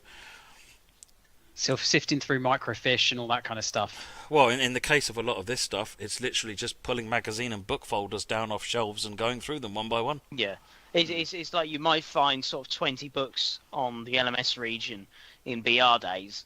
And they might have a small area, and then you might have a book that actually is all about this part of the route. And it'll be that, you could, there might not specifically be one on signalling, but you might just get that one image of a Black 5 or a Jubilee or an 8F or whatever, just going past the signal box. You go, right, that's the one I need for that one, and then someone's taken a shot of, I don't know, a diesel, maybe slightly later on, that you might need, and you can grab from that. So it would be diesels and electric, wouldn't it? So, but it's grabbing everything from there. I mean, there is some online resources. One I've used is called Color Rail, and that they put a lot of reference photography in there, and that does have a search area. But again, a lot of my mates of mine, we do one of them does is modelling BR West Coast Main Line, and his reference material is going through, as you say, going through all the books, going through all the magazines, and just going, so right, okay, I want to try and recreate that with this, yeah. Someone's put a really good suggestion in the chat that I really like, but Matt, you might want to tear your hair out after this. they've suggested for like a sepia or a black and white slider to include to kind of highlight the fact that it's a historic, obviously a very historic route. Is that something that we would be able to do? How easy is that to do? I mean, it's not hard. It's not something we've got on the plan to do. I mean, we added that functionality in TS1. I'm not sure how many people actually use it. But it's certainly something that it wouldn't be too hard to do. It's a core function of InReal's post-processing capability. So it's something I can talk to the team about for a future update if there's enough demand for it. So if it's something you want to see, genuinely want to see, then ping us a message on the forums. You can probably use tools like Reshade to achieve it, though, on your own right now. Cool. Okay, cool. Shall we continue? Yeah, so the next thing then was thinking about signal boxes, and this is one of the main topics that Ben covers in his article. Some of this stuff does come from Ben's article because he sent it to me quite a while ago, back from when we originally did this discussion. So there are about 73 signal boxes and ground frames on this route, and they're all different. And being Steam era, we wanted to try and replicate as much of that uniqueness as possible, without also then making it so that it was, if we've got to model uniquely 73 signal boxes, that takes a lot of time away from modelling every other thing in the route that needs to be modelled and appropriate. Because being a historic route, there's a lot of assets that we don't have. So in order to be authentic for the time and the period and the area, we kind of want to spend as much time as we can capturing those assets and not get lost in the signal boxes, and somehow find a way to still do the signal boxes. So actually what the signalling team, Ben and Co, came up with, along with the art team, was think about how we make signals. So when we make signals, we don't custom make each bit of a signal. Now we've covered this in one of the previous documents, one of the articles on Dovetail Live a long time ago, where Ben actually did an exploded version of a signal with all the component parts. You can see there that we effectively, what the art team do is make all of these different, like a post and a ladder and a base and aspects and so forth, and then the signal team assemble it the way they want to assemble it, and that works quite well. And it's kind of like make a set of parts and then assemble them together quite quickly, and you then end up with all of the uniqueness. So they came up with this idea, and these are examples of some of the parts. So you can see you've got window or door or an edge, and you've got fronts, and you've got like the staircase up to the top, all sorts of these different parts, and then effectively they then get put together by the signalling team, but then not taking up 3D art team time. End result, something like that. Wow. So this is Acton Bridge. Again, these are screenshots we showed previously, nothing new, but I love seeing the signal boxes because they're all different. So you got this one, and then you got this one. This is Birdswood. This is the one at Weaver Junction. So you can see the tunnel there where the West Coast Main Line is going through. And then this is us on the line up. I can't remember exactly where we are at this point. Oh yeah, we are on the line heading for Crewe. Is what you're seeing there. So this is a different signal box. It's a different size. Just go back to this one again. You can see it's much bigger on the way it's shaped and styled. This is a smaller one, and there's other ones which are multiple layers high. There's one that's 3 or 4 levels high, and it's got different, because these signal boxes have to fit in different size spaces. So you can't just use a generic model actually in a lot of cases either, because the signal boxes were built to in some cases almost on a thin brick base above the loading gauge of the trains, and then the signal box is then on top of it. So you see some quite momentously huge boxes. One of them actually in Edge Hill is tiny, absolutely tiny. It's barely a porta potty, pardon my It's it's so small. So there's such a variety, but they've been able to recreate all of the signal boxes. Now they're not 100% authentic, but they capture the size and feel much better with a lot of variety, far more so than you would get by trying to 3D model them and failing. To be honest, you just wouldn't model all of these signal boxes uniquely. So this is a really interesting compromise that makes them interesting, and you kind of want to go and see particular signal boxes. Someone will say, go and have a look at such and such signal box, really interesting. which is something you wouldn't think to say previously in routes as well. So that's come off really well. So I'm really pleased with how that's worked out. And this is a technique that we might start looking to employ on other things where it's relevant as well, where we can make a kit of parts and then another team can then assemble those parts to allow the variety without consuming lots of memory. Because the other thing is, even though you've got 73 different signal boxes, they're made all from the same bits of component parts, so you haven't got to load 73 different signal boxes into memory. You've just got the parts and then they're just used as needed. So it's quite an efficient way of doing it as well. Because the signal box would have been sort of like an almost standard design. So in other words, they would have had a design that they would have, so they would have been painted sort of similar, and they use similar window fittings and things like that. But as you say, they've got different places they've got to fit in, and also depending on how many point levers and signals they've got to control will depend on how big this box is as well. Yep. So you could have as you look at that box, that would probably do so much, but a larger box like the Acton Bridge has probably got a lot more point work, a lot more signals to control, so it needs to be a bigger box. But they'll use those component normal parts because of its being LMS region, would have used similar ideas and similar. That's why they all look the same colour. Is how that works? Yeah, exactly. Yeah. And am I right in thinking, Matt, that those are externally modelled, but they won't be? You won't be able to get into the interiors of the signal boxes. Yeah, correct. We haven't got interiors to. So same as we don't have interiors to most of our buildings. It's very. It's something we've not gone to yet. Cool. Okay. Yeah. So for people that are asking in the chat, they won't be interactable. That's probably a separate simulator in itself. Can you imagine how much longer this route would have taken to remodel all of the interiors of these signal boxes as well? 73 boxes. And make them functional. Yeah. Oh. Yeah, because if you can get into them with all those levers and I can't play with those levers, I'm going to get upset, Spirit of Steam launching 2032. Yeah. So it's something the team have talked about. It's something we'd like to do, but just like modelling 73 unique signalling boxes, we have to find a way of doing it that makes it work to where it can be achieved in a sensible amount of time, but is also then going to work on everyone's computer and achieve the look that we want as well. Because again, if it's all super generic, is it really going to do what you want? So no, not in this route. Do you know how many signal boxes there are on this route? How many of them have been individually modelled?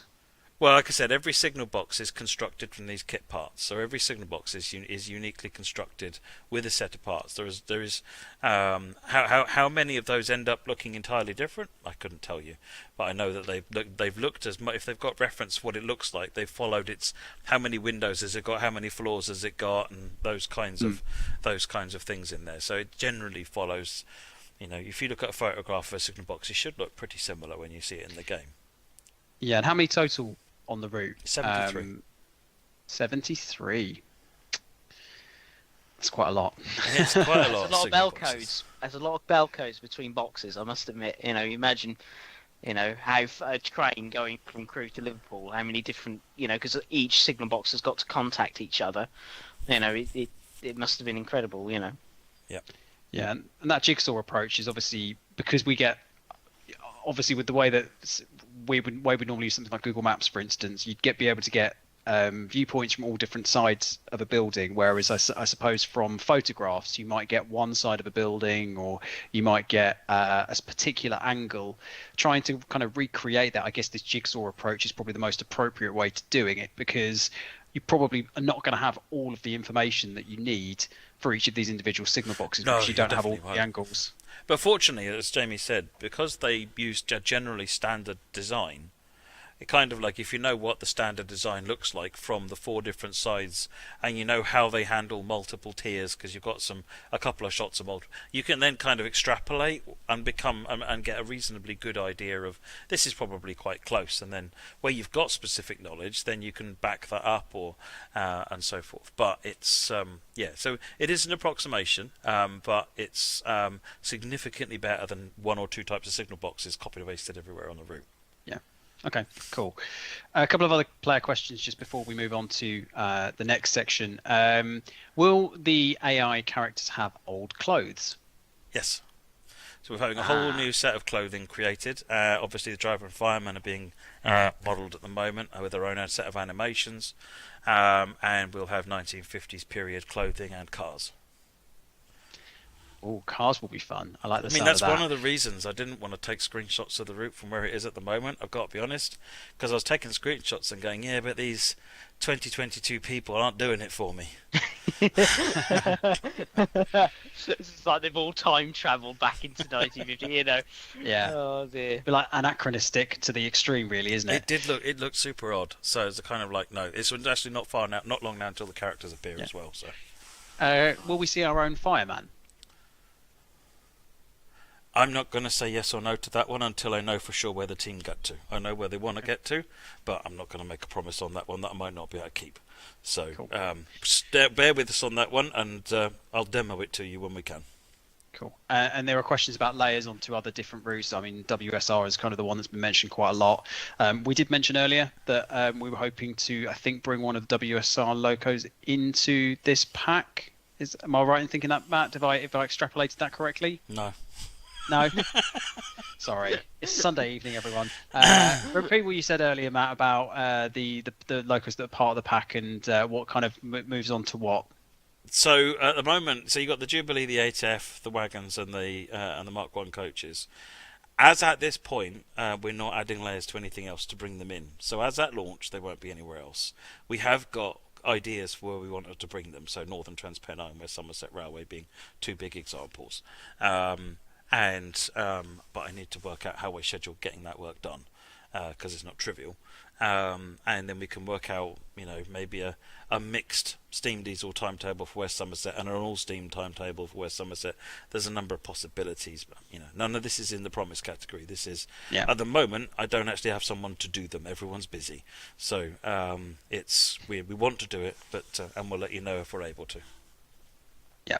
Feel free to give me some stern words, chat, for my clear, absolutely terrible summation of what Matt said earlier.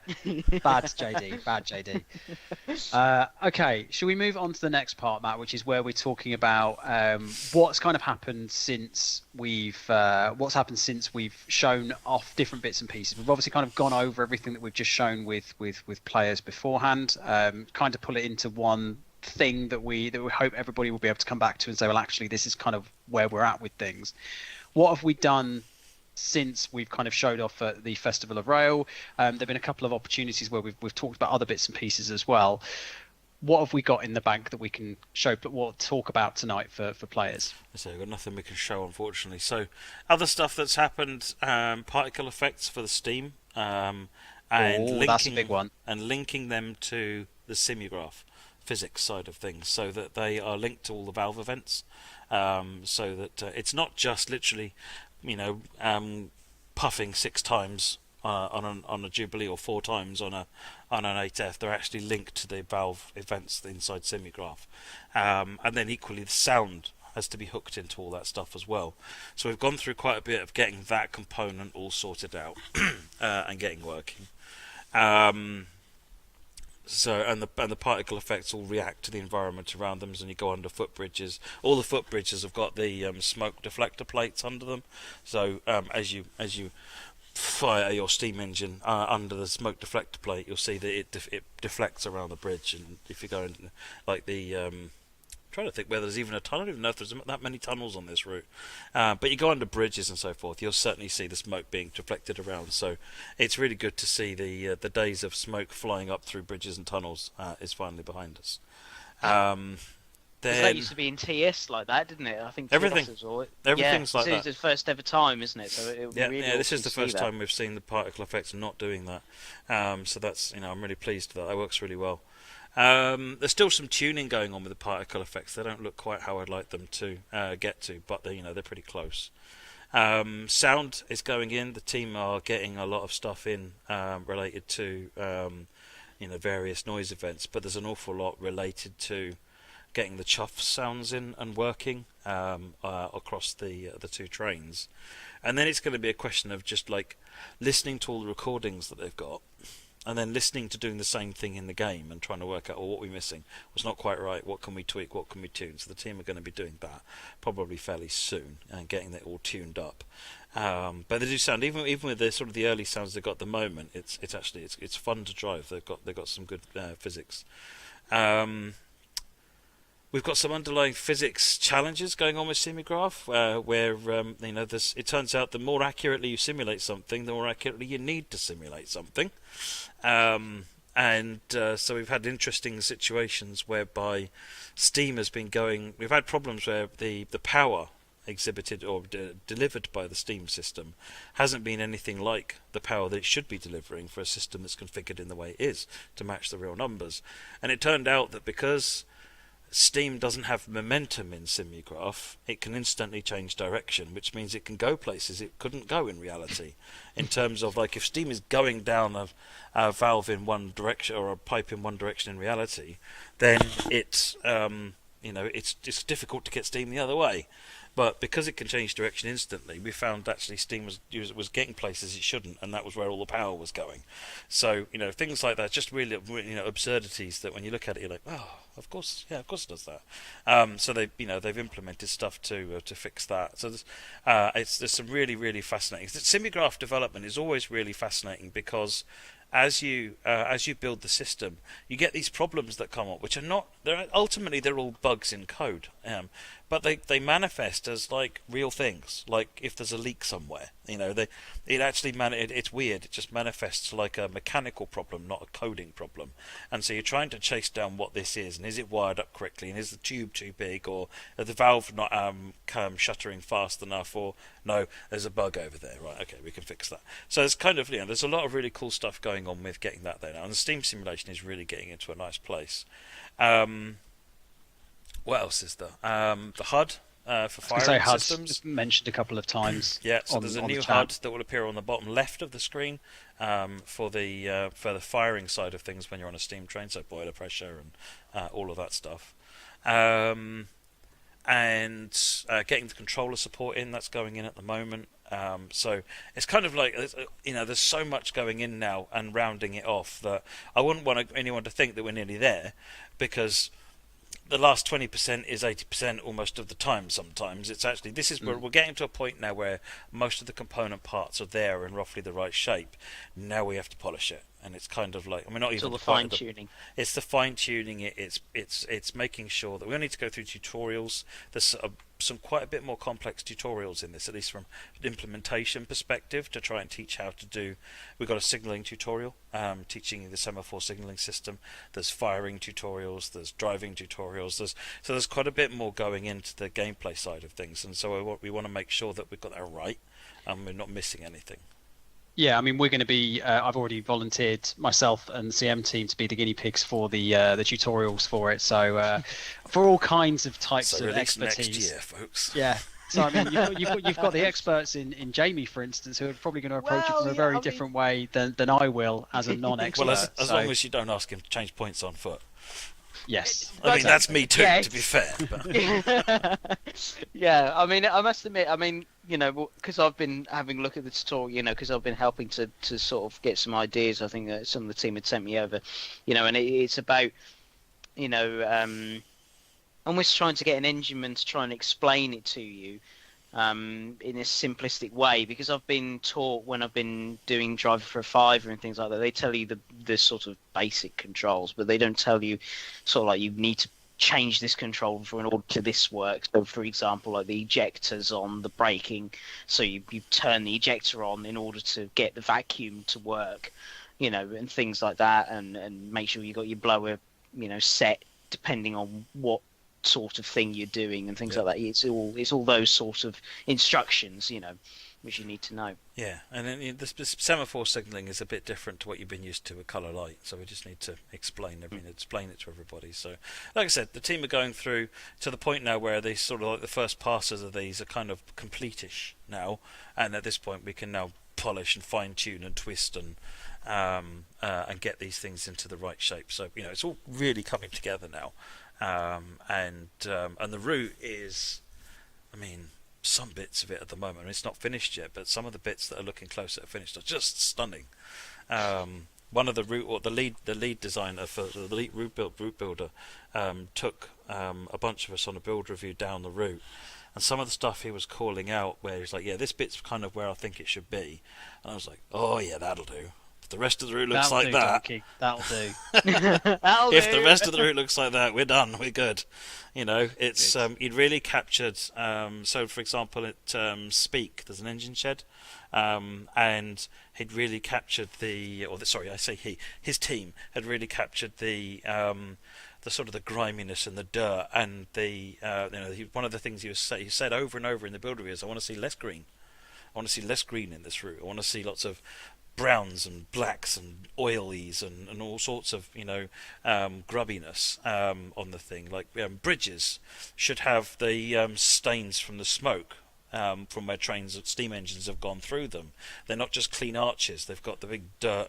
You've got black V, haven't you? Where they've got the black Vs over each arch, haven't they? You know. So they've got that and I know that they've gone some way to getting that stuff in. But no, just the whole lighting and the mood and the sort of all of the 3D the rubbish that they'd cluttered around this area, and none of the landscape was flat. It was just it's these are the sort of details that I want to see, and the team are starting to get to that now in the route. Now, most of the route at this point has scenery, and a larger and larger amount of it is getting to the point where it's at sort of that level. So, I'm looking forward to showing some screenshots of the rest of the route, and at some point, I don't know when, we'll have a drive. That is going to be very exciting. I'm putting myself front and centre. Me and Jamie, I think, will be fighting over presenting that one. Right.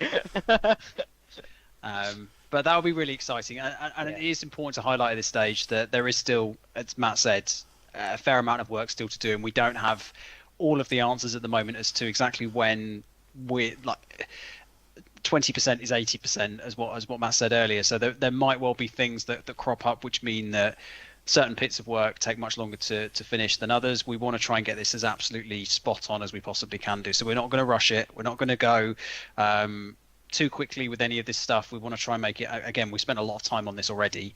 For the sake of an extra few weeks or whatever, it's not going to be a huge difference for us at this stage. So we're not going to give release dates. We've not got gameplay to show you at this stage. Even the screenshot side of things, as Matt was saying, because we've got the contrast of the current passengers and current sort of background areas like cars, for instance, it wouldn't quite look right. So there's when we've got one of the other challenges with the screenshots, but the route development is kind of at this point where it's an expression that's used sometimes. We might have heard of it, the uncanny valley, where it's kind of it's you can sort of see it looks close enough to being there, but it's not quite. Just about not quite. That it looks really bad. It's there's still quite a few signals in certain areas. I wanted to really grab a couple of shots from Ditton because that's looking amazing with all the signal stuff in all that big station is all in there and all sorts of things. It's looking really good. But if you take a couple of shots that look like some of those other earlier ones I showed, through the tunnel arches, there's almost nothing that you can see through them, and it just ruins the entire screenshot. It's just really weird. Yeah. But it's just like I said, we're at this point where small details are what makes the difference on it, rather than where it was obviously a barren world with a bunch of green boxes on it or red boxes on it. You're kind of like, yeah, that's obviously in dev. Now it's getting to the point where it's almost not looking dev in a lot of places now. So we're on the cusp of it looking great, but it just needs to just take a beat while we get it there. Tantalizingly close. Tantalizingly close. I say that with it's not going to be the next few weeks. Don't worry about it, guys. And we will do like we do with all of our routes, and perhaps more so than we would do on a general route for something like this. We will be trying to take you on the journey. So we will be talking about it. We'll be showing off screenshots. We will be doing previews. This is something we are hopefully, by the sounds of things, already pretty proud of. So we're going to absolutely go hell for leather to try and make sure the team are absolutely going nuts over this route. They're really enjoying it. Someone actually just asked the question, Train Sim Play, will there be opportunities to refill the water? Yes, watering and coaling should work. Awesome. Absolutely great. That's something different as well. Yes. So yeah, we're not going to be drawn on release dates. We're not going to be drawn on like can we do this feature? Can we have that feature that involves gameplay? Because at the moment, some of this stuff is still a little bit. We can't confirm 100% exactly what is going to be and what is not going to be around in the final builds. As we are with most routes, there is an element of scaling and whatnot. But we want to try and make this feel like the fullest experience that we possibly can do. This sets the tone and sets in us in our way of being able to create steam locomotives. So we want to get this off onto a really good foot. Yeah. Okay, we have got we've got about 3 or 4 minutes left of this session. Actually, this has been timed quite nicely. Do we want to show the wheel blur stuff? Show the video. So this is one of the big technical challenges we had. Let me run the video. So that you're all aware of the problem, as the wheels start spinning, linear motion blur in Unreal by default is linear, and so you get this horrible blurring effect that happens as the train speeds up, and you can see the wheels kind of almost like they're starting to break up in different areas. It's getting very furry at the moment. It's lost its definition, and particularly look at the front wheels there. Look, these big wheels look 10 times worse because of that. So the team actually put together, and this is an earlier prototype of it. It looks better than this now, and yes, the animation's not right. Ignore the animation, work in progress. This is the prototype of the radial motion blur system that they developed, which is actually not just the UE4 system, it's some other magic and wizardry they've done on top of it. And you can see as the wheels speed up, they continue to keep their form and definition, and they look absolutely stunning. There's no problem with that. So there we go. End of the YouTube video that we showed. End of the YouTube video. So there's some really cool things that we've learned from that. One of the key things we've learned from that is we can do it on any train going forward. So emphasis on the going forward, everybody. Forwards. Yeah, going forwards. This is a new technique. It requires us to build the wheels and the bogies in a slightly different way, but doing this means that new trains going forward, we're going to be looking at doing this technique. Now, again, we're going to try it on the first non-steam train and make sure all is well and it doesn't massively make everything take longer.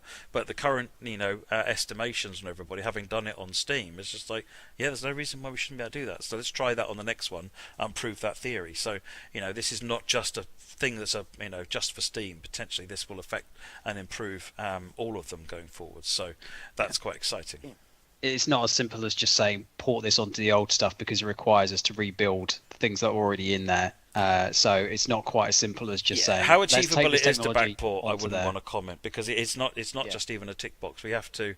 It's quite an involved process. I wouldn't say it's lengthy, but it's quite an involved process with remodeling the way that the way that the bogies were on the wheels, and then it's got this extra layer over the top of it, which it puts the material on, and magic and wizardry stuff. So it's it's quite complex, but I was very happy that it seemed like the team were like, okay, now I can see how we can do this going forwards. So that's at least going to start reducing this issue going forwards. And if it looks like we can do something with the back catalogue going forwards, then we'll let you know. But it's not something we're looking at right now. Yeah. We haven't proved we can do it in the forward catalogue yet. We just think we can. True. Yeah. I was going to say we've done it on the Steam locos, but there are challenges with doing it on previous content, also challenges with doing it in future content as well. So we'll tackle the future stuff first, and then we'll see where we get to. It's definitely easier for us to try these things out on the newer content, and then get good at it, and then we can think about the previous content if we can. Absolutely.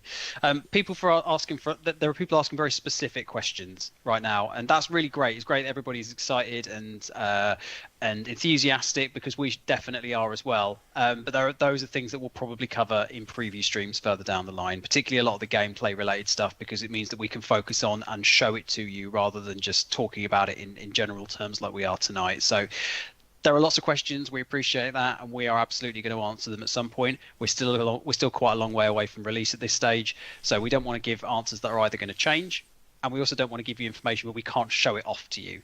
So we're going to do that a little bit further down the line. But thanks very much for all of your questions tonight.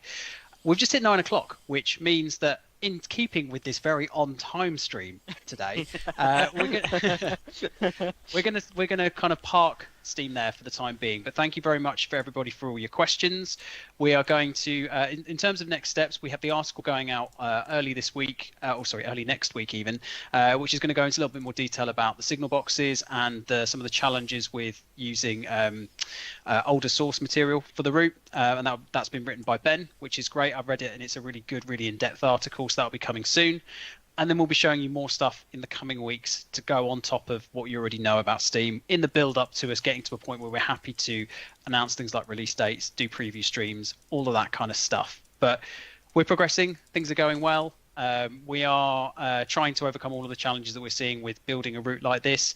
And we're all really excited. We cannot wait to be able to show you this when we've got it to a point where we are happy with you seeing it. So we're going to park Steam there.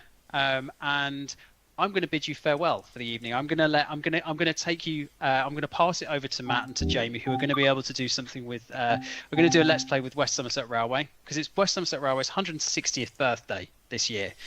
We've actually written an article on the Train Sim World website, written by Joe, who does a lot of the We Are Rail Fans content. He's put something up around the birthday and highlighting some of the really important parts of why it's a stalwart of British culture and particularly British rail culture. And it's a really good read. So if you pop over to the website, you'll be able to read that whilst we do a West Somerset Railway Let's Play for you. Because it is also, I think, 65% off on the March Madness sale. So everybody wins. Matt, have we got it all set up while I've been filling for you? Yeah, the game's booted. Everybody's probably been listening to the game going bloop, bloop, bloop, bloop in the background. Oh, really? I can't. Again, we're in a position we can't really hear that, so we'll go. There we go. I'll let you guys take it from here. Have a lovely evening, everybody, and Jamie and Matt, enjoy. See you later, JD. Thank you. Cheers. See you later. Right, let me see if I can sort out cameras. Yeah. That's mine. I don't know. I think no one spotted my little sort of loco on there that's actually relevant as well, back of my shelf. No one's noticed that yet. I don't think. You see everybody now reversing the stream to try and have a look and find it now. Yeah, he snuck it on, and if you were looking before and after, he sneaked it on. Yeah, I did. Yeah, there's a before and after. Right, there's a West Somerset Railway in here somewhere. Where is it? There it is. Skips past it. Right, okay. You can tell I've been deleting my profile a lot lately. Because it pretends I've not done anything.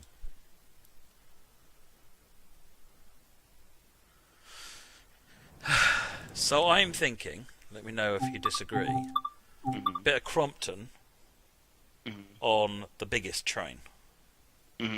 I think we tried to do that once before, and there was something wrong with the stream, wasn't there? That was when I was streaming it for like the first time. Bit of Crompton, here we go. I do like the Crompton, it doesn't get out much at the moment. We will do it in the height of the summer. Yeah. We will stick a little cloud in the scene. And you can tell I'm using a debug build. Let me just get rid of all those messages. Right, and we want something like Minehead Bishops. That's the right way, isn't it? Yeah, that's the way. So. That's the uphill way. That's the uphill. The goal here is to make the Crompton cry. Poor thing.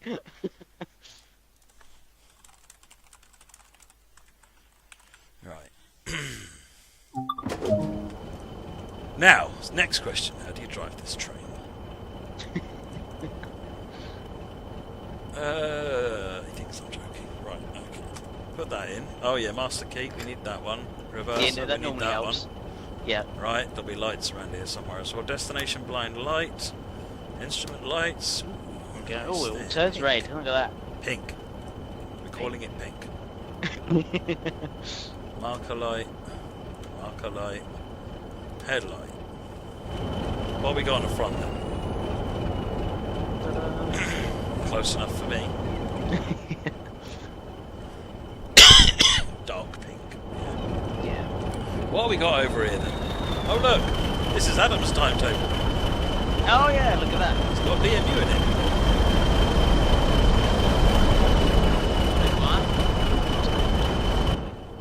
Let's shut the doors, we don't need them open. This is the peril of using dev builds. You never know what content you'll sneak up. But this is effectively what's going through QA for release at the moment. So won't be long. Get them brakes off. AWS is on the passenger side. Oh, there it is.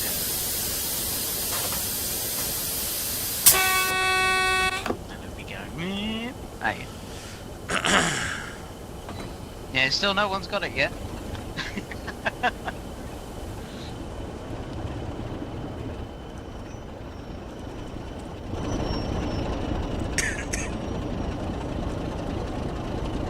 To be fair, I didn't either. So. No.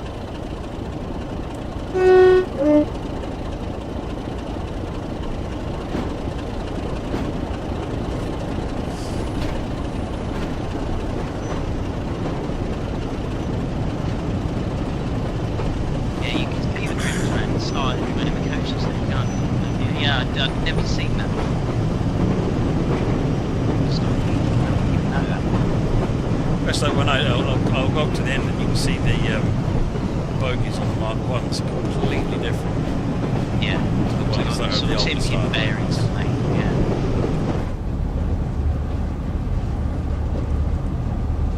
Yeah. Class 37, no, it's something different. I'll give you a clue, it's on the second shelf. So it's ish.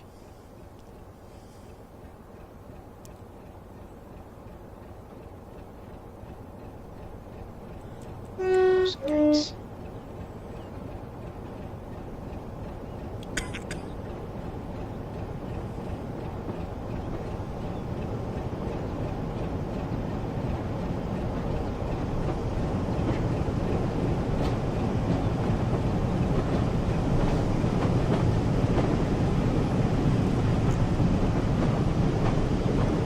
Oh, that's a good point. Yeah, I forgot about the different styles of springs. Yeah. Let's go. Yeah, you can see the seals. Yeah, around the windows.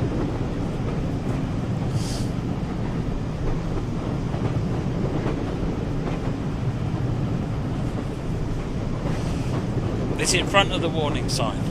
It's in front. Yeah.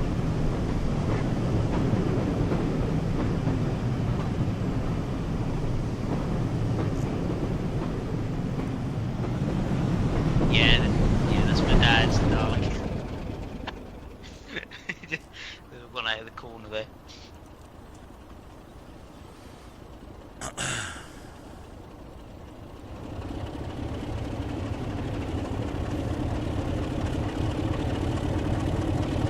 Let's get up some speed for gun stuff. Yeah. This section of the West Somerset just recently opened as well. Reopened. Way through.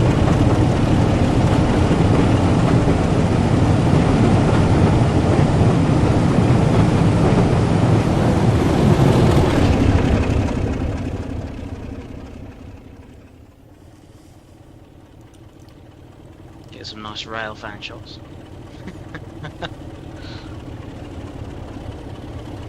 Yeah, what I particularly like about this journey, doing the Crompton with the little Crompton with the longer trainer coaches, is around Bushford, is it? You've got the steepest grade on the route, I think is one here. I think So down here, it might be, maybe. yeah, it might be a bit further down. Yeah, they've got the steepest grade on the route, and it makes this thing sweat. Which is great. You don't associate an route like West Somerset with needing to be in notch 8. No, especially only doing 25 miles an hour. You know, it's quite. I mean, it takes you a long while to drive one into the other. It does, doesn't it? You know. Oh yeah, it's a good hour and 20 minutes. Yeah. Let me turn the game volume down a little bit.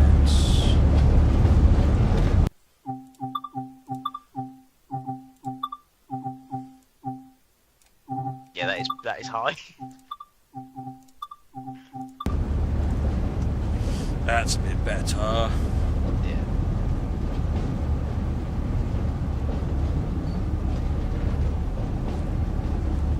Coming up on the 5 mile per hour. Nice little crossing.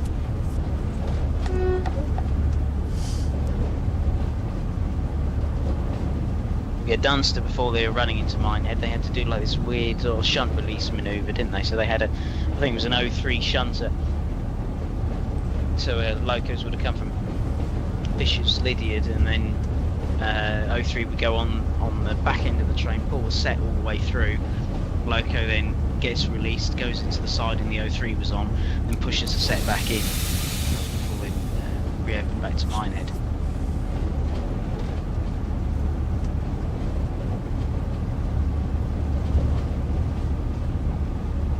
Past the siding, and then just before the level crossing here, it drops to 5. So, and then it's painful into Dunster.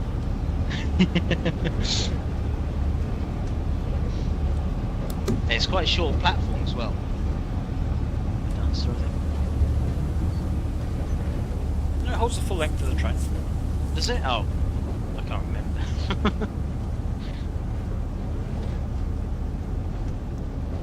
This is a really nice route. I've visited 2 or 3 times, and related to sort of when we finished the route. And yeah, it is very, very nice to ride. I think spent a weekend there on one of the galas, which was nice. Ooh, awesome. Yeah. I must admit, I do enjoy. I've never done a gala there, but I've done a normal day summer service. You know, once. I think it was the last full return of the day, which was awesome. You know, had the manor on. Quite often they do something, you know, the railways do something a bit odd for the final run, don't they? Because it's kind of like a last hurrah thing. I think on one of the diesel galas I went to, I think it might have been the Bluebell, I think they put like 4 locos on the front of a thing. It was like 2 20s, 2 Hoovers or something like that on the front of this thing. It was immense. Yeah. I think we did one at Norfolk. It was this sort of, it was 20... Was it 25? I think it was a 23, 24 and 25, or it was either 25, 26 or 27, I can't remember which ones it was. But yeah, we had them triple heading non-stop, which was really strange.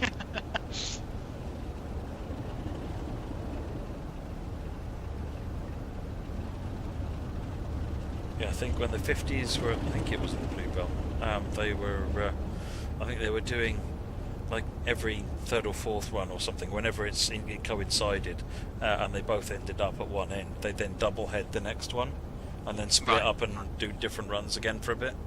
Yeah. Which is good, provided some variety. Yeah. If you get your chance to go and support your local heritage railway, and particularly if you've got a gala on, then definitely recommend it. They're really, really good. Yeah. Well, like, so the weekend now coming, I think there's 3 galas on at 3 different heritage railways.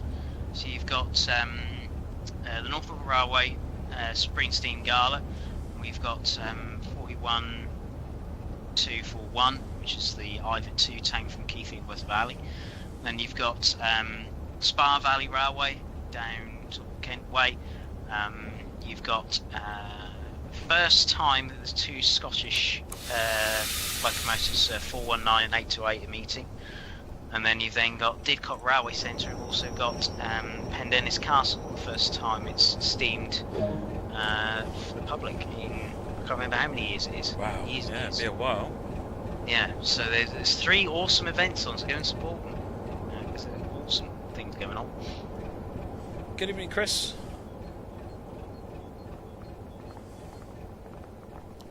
People. It's very full. Look at that lot. They know I'm driving, which is why they've all got off. Wow, I'm starting to take it personally. That's it, somebody get on. Good. So someone's risking it. My subjects. I do like this route, it's really enjoyable. I don't drive it often, but what I do is every now and again I just want something chill and easy, and I just want to enjoy driving a train without worrying about anything, and this is just, you know, the ultimate epic of chill. You just want chill music in the background, you know, just like, you know. I quite often run this route when I'm doing a stream or something, and I'm you know, being completely honest, at the start of it, before I started in the build-up to it, I'm like, okay, let's do West Somerset. And then afterwards, I'm like, oh, I'm really glad I did that. That was actually really enjoyable. Yeah. Because it's just really relaxing.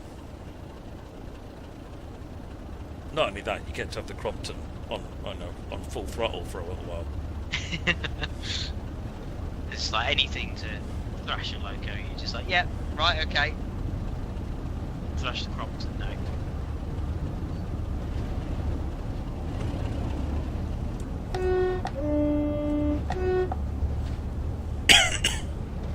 And I know Adam's team have done a number of upgrades to this route as well, which we've just added to it in a really nice way. I was really pleased to see. Awesome, yeah. Must admit, I haven't played West Somerset enough. I do want to have a go again. Certainly know that they got different layers on different details. Good.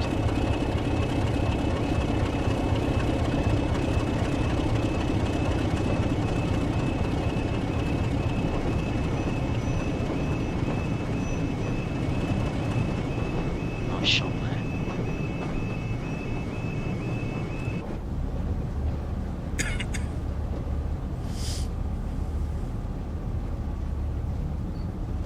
Monda's got a good point. Yeah, 101 with plus this route equals instant love. 101 plus any route, to be fair. Yeah, that's true. That's true.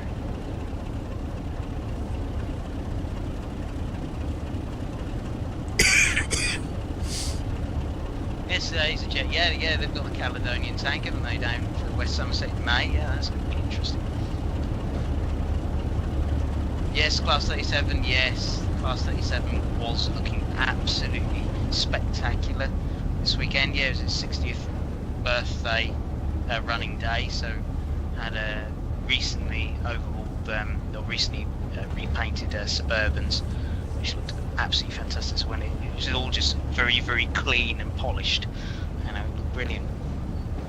Yeah, the coach, the people who maintain the coaches don't get enough praise and credit and recognition, I think, because we're all too focused on the locos, and there's just some absolutely stunning examples of coaches that take an immense amount of effort to get them restored, yeah, it's really interesting. One of the people on the Beat Forum actually does some work with one of the reserve railways, and he shares some photographs occasionally of some of the stuff that he's involved with. Coach restoration is one of the things he does, and it's amazing. There's so much work in there, and I think it's sort of a shame that wagon and coach restorers just don't get the same plaudits that the people who work on the locomotives do. Yeah, oh yeah. Yeah, well, the coaches, I mean, sometimes I know someone who's recently bought, owns an LMS brake van, and he, it's bought the brake van top as it was basically a shed. It was being used as a, sort of in a field. No bottom half, no frames, no nothing. So we had to buy separate frames and wheels to fit the brake van on. So there's a lot of all the sort of vintage coaches that you can think about. The only reason why they survive is that they're either used as houses or they're used as little cottages or things like that at the back of people's gardens. The wheels are taken off. Sometimes they'll be sitting on their frames, sometimes they'll just sit on the bare wood. And then what they have to do is then buy sort of like a pipe wagon or something like that, take the wheels and all the bits and pieces of that, and have to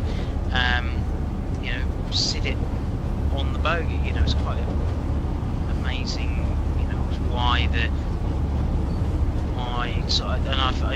some of the coaches have gone, they're years and years old, to restore all the wood and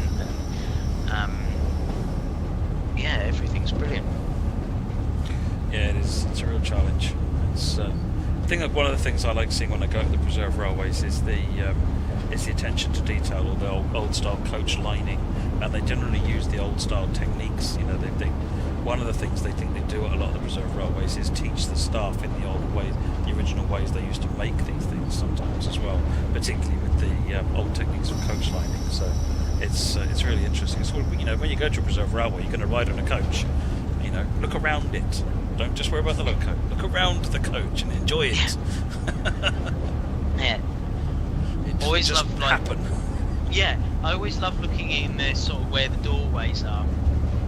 And you notice, like, some of the coaches are very important last journeys, and some people have also engraved, like, the last journey of, I don't know, a class 25 or class 37, and someone's engraved in the Mark 1 or date and where it was and what it was doing, and it's just been varnished over the top, and you still see the engraving. Have a look. If you have a look in Mark 1s, have a look for it, because I bet you there's some really interesting stories that Mark 1s have got to tell. Yeah. Right, brakes on again, slow down to 15 for this level crossing, and then we'll be stopping at Blue Anchor. Yeah.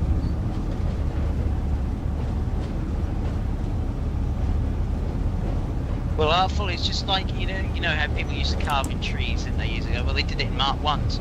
No, because I'm sure, I can't remember, it was a Mark 1 at Norfolk got, and I'm sure it's got something about that there was a rail tour or locomotive on its last run, and that was put in, someone engraved it into the coach, and they just kept it.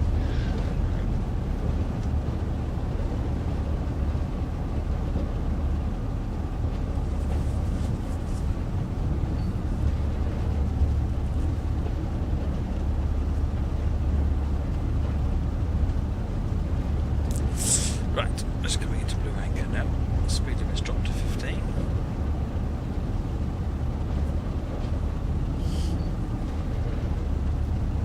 This is the coaches on the right hand side here.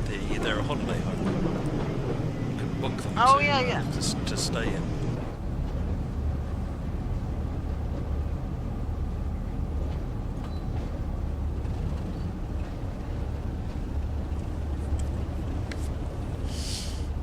Hi, Salva. Sorry. Shrewdy, yes, this is indeed the Crompton.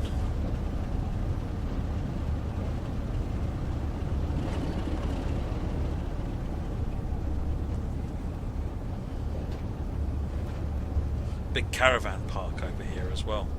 It's another good one. See if you can get one of the caravans on the end here, so you can train spot when you're supposed to be doing, relaxing and not doing anything about trains. Not that I've been planning anything. It's a bit funny because obviously we work with trains. It's like someone will say to you, "So what do you do on your holidays? What do you do to relax?" Trains. Well, you mean you work with trains and then go on holiday and do stuff with trains? Yep. That's like us. this coming Easter holiday, usually at the Easter bank holidays, my dad's got this big model railway, and we get a bunch of people over, and we just play model trains all weekend, 4 days. Lovely. It's amazing, and we stream it as well. So Awesome. should be good. I've got my days booked off work already, because I'm going to book off the week before, and because what we do is we spend the week before doing like engineering type things and maintenance work.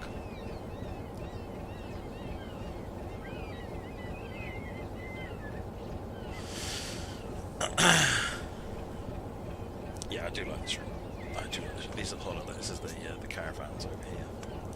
But if I was going to stay here, I'd probably try and pick one of these caravans. Knowing my luck, I'd get one looking at the beach or something dull. Just a boring one, Yeah, what you want is the one with the nearest the end, sort of like, sort of there, because I've seen them power out of here, and they can, like, the manners can really sort of go for it. So the further you are, I mean, you sound awesome,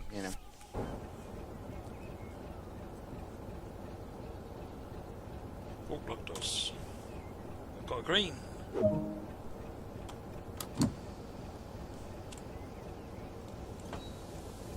Right, now we're going to take it easy out of here. Right, until we hit the grade. What I like to do is come out and then slow down a bit, and then when you know you're on the grade, ramp her up. I knew you were going to do that. Yeah, I mean, they do that on diesel galas, don't they? They do. I was on I can't remember. What was hauling us?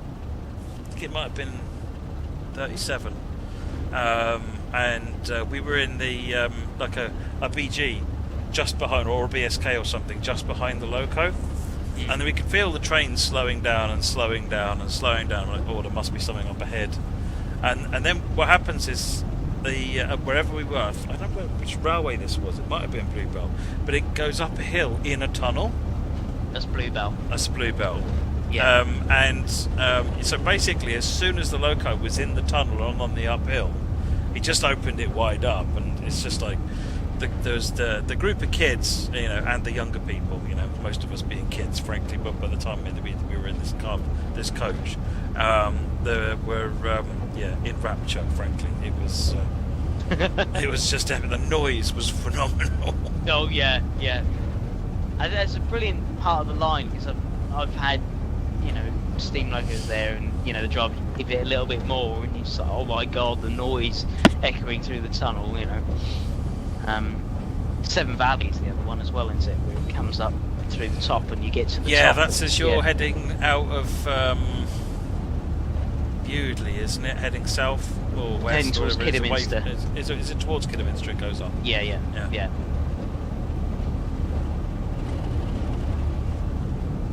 Yeah, no, that was definitely one of the highlights of the diesel gala. Is the drivers like to put a show on. It's kind of like, and it just made me walk away from that thinking, how do I make this into a game mode? How do I make it to where you get points for putting on an excellent show? It's like combos and all sorts. A bit like skateboard games where you do various things, and if you get the crowd hyped up, you get more points. Yeah. I don't know. It's I don't know. I decided I probably should calm down and put that idea back in the box, but it was it did make me think. This is clearly something the drivers like to do. And the visitors really enjoy it. Yeah. Oh yeah. Especially when you get non-stop runs. I mean, you go to any railway, and it's the drivers do like to put shows on. It certainly shows. I think I went to Keith Edenworth Valley recently, and there was a run with a pannier tank that was completely non-stop all the way up the line, and he just came stonking through Oakworth. The panniers bouncing and back, because they bounce, don't they, waddle, because it's got 6 coaches on. It's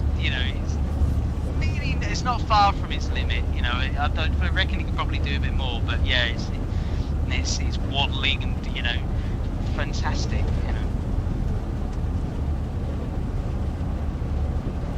That's right, I'll speed up in a minute, Chief Longchin. You just be patient. Everybody's like, go faster, you're late. Waiting for the gradient.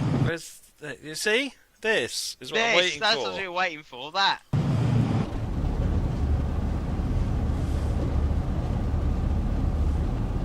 I don't play with the rail. I've got one of them at home, Lacey, the rail drivers. I don't actually use it because my one is bolted onto a larger control deck that doesn't work with TSW. So I need to extract it so that I can use it on its own, because I haven't got room on my desk at home anymore for this big control deck, unfortunately.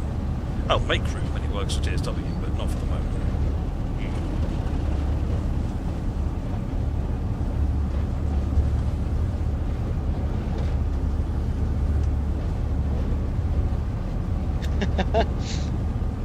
It's a good one. ECM, and putting thrash on different. Like you could have a, on the inside of the hut or something. It just has the word thrash inside. So when you're coming to the top of a bank, yeah, there it is.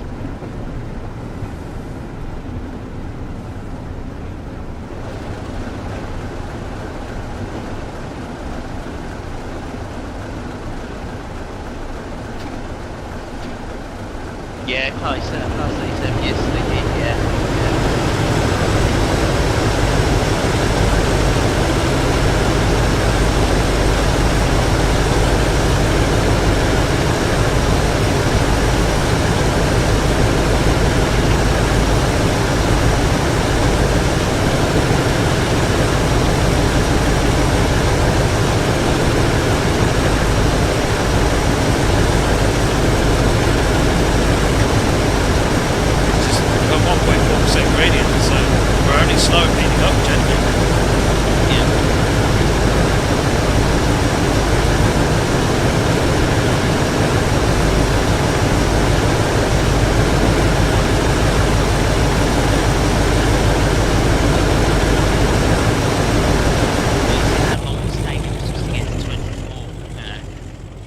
Sorry?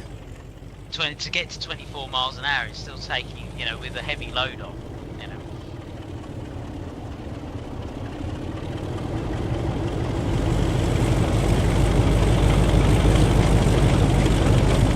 Of course, what happens normally now is I get all yes, and then miss Washford. They'll be patting the driver on the back, going, "Hey, that was awesome."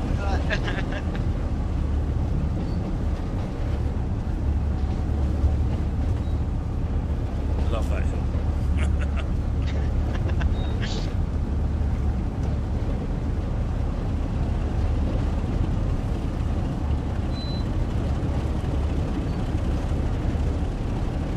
But the nice thing is, this is, I think, the weakest train that runs this line in the pack, and it runs. One of the earlier updates to it allowed it to use the longest train in the pack.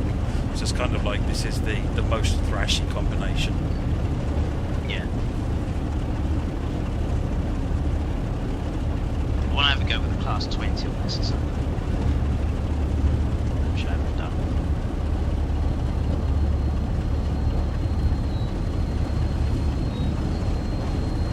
It's always around about this time I realise I'm overcompensating for slowing down, and I need to speed up or I'm never going to get to Washford. That's what then causes me to miss Washford. You just got like the normal day passengers that are going on there. Oh, are we ever going to get to Washford? Yeah. I mean, So loads of noise for 20 seconds going up the hill, and somehow we're still low. By like half an hour. yeah.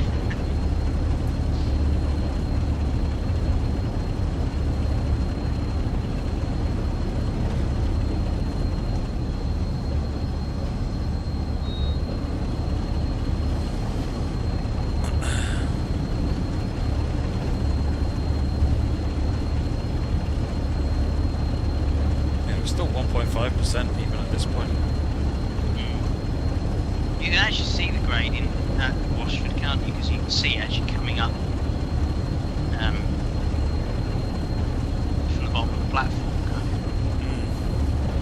Oh yeah, it's fairly steep. Yeah, I must admit, West Somerset's a very up and downy route. Very, very.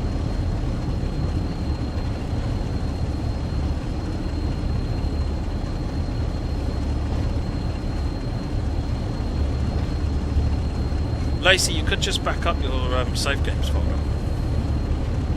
There isn't a particular reason except we haven't got to it yet, but you could just back up your save games folder. It's in Documents, My Games, Train Sim Mod 2.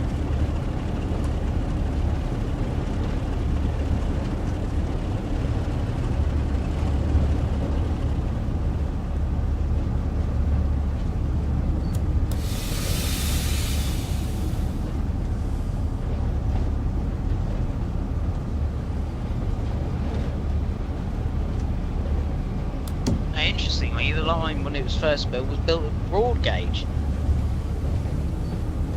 Ah, built to a proper gauge. Yep. Yeah, so it was built to broad gauge originally, and there's even pictures. If you go to our article, there's even pictures of the broad gauge locomotives, which look really. I mean, you can show their age. It's absolutely fantastic. 1862.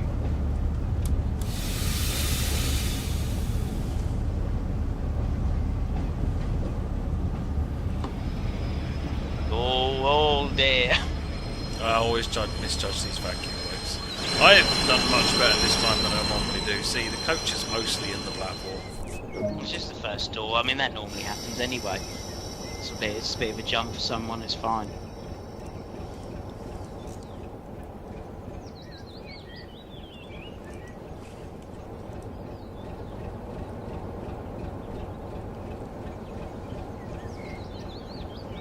Yeah, basically the railway didn't originally go all the way to Minehead. Originally, it just went as far as Watchet, and then so it was the branch from Taunton up to Watchet, and then was then extended at a later date. So the anniversary is Watchet section.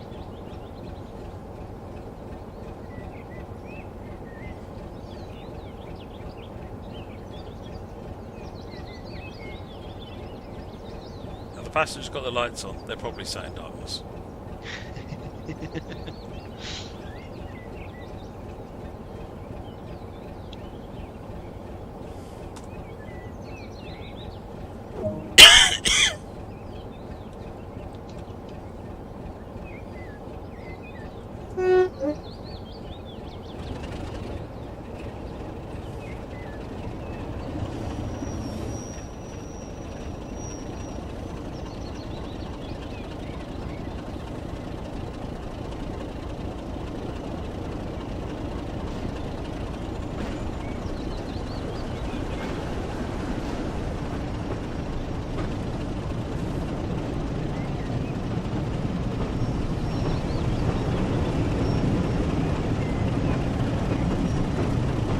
Right, we're off to watch it now. Awesome.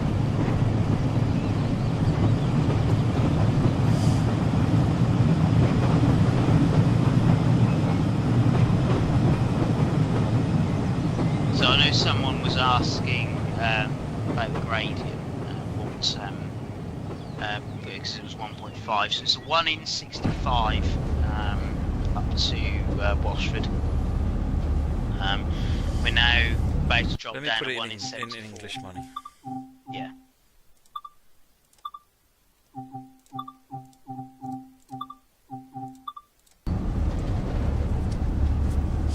So we're on minus 1 in 74 now. There we go.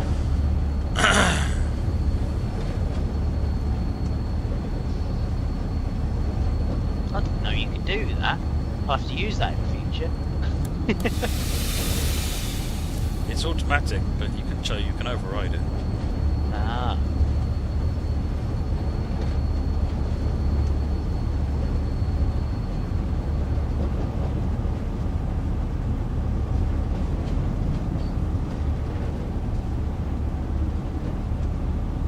It's unlikely it'll change at this point, ladies and gentlemen.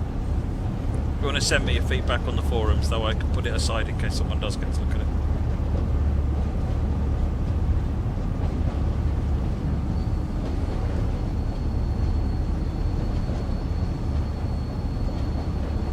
Yeah, British Ace, yeah, I mean, with the ratio, that's what we, I mean, it depends on different places in the world, but I mean, that's what, you know, if we're in, you know, England, that's what we're used to, aren't we, in the UK, so, you know, when if people want to know what your local heritage railway is, always have a look at the, oh, hello, Matt, it's me. Oh, hello. You can have a look. Where'd that come from? You've got the different gradient profiles, so just when you put it in, just put gradient profiles, and you'll then soon find what your speed limit is for that area, or speed limit. Gradient profiles are. Hey, you're back up to 25 now. Yeah, I know. Vacuum brakes, eh? Lovely.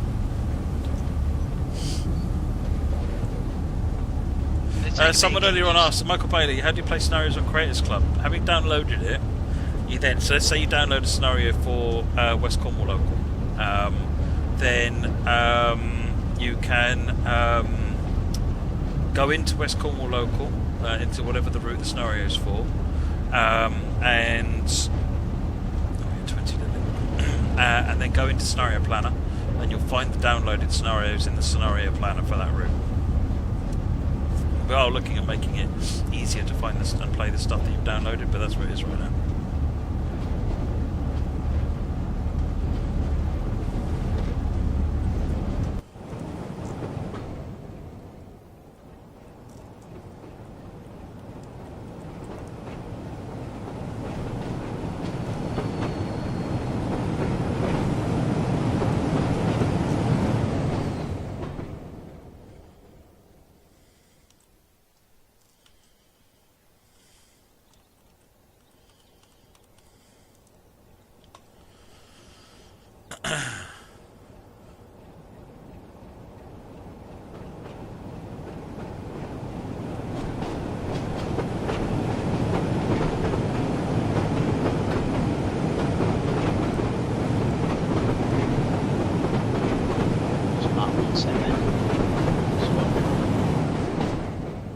Say again, sorry, Jamie?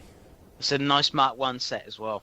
These are nice. These were actually the first coaches we did, other than the ones obviously in the HST and the 166. Hmm.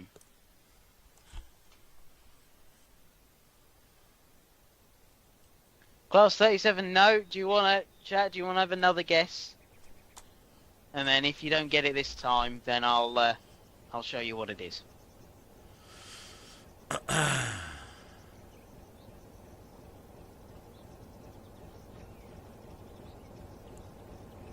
No, at the moment there's no formation designer, Lacey, so there's no way to pick a sort of specific set of things. So coaches and wagons just sub randomly at the minute. It's not ideal.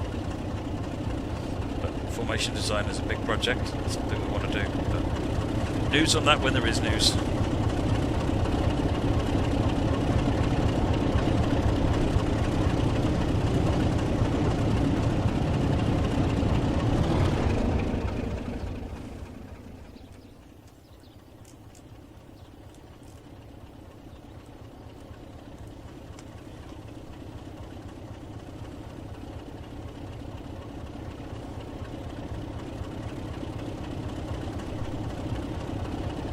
Very photographic route as well.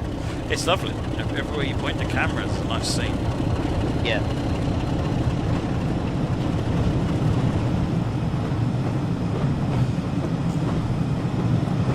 Yeah, indeed, Nigel, and the Bluebell I'd like to see as well. I always like the Bluebell Railway.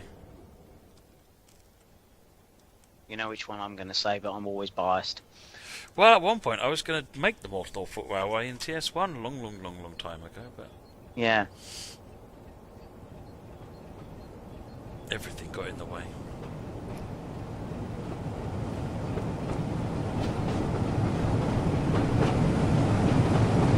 Cameron, he's got it. Cameron Young, you have got what it is. It Cameron is an knows 8F. his eggs.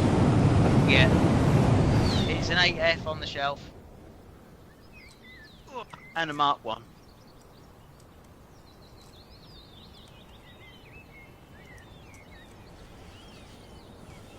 Don't drop it, yeah? No, I won't drop it. There you go. So the tender off is a bit easier then. There you go. That's your 8F.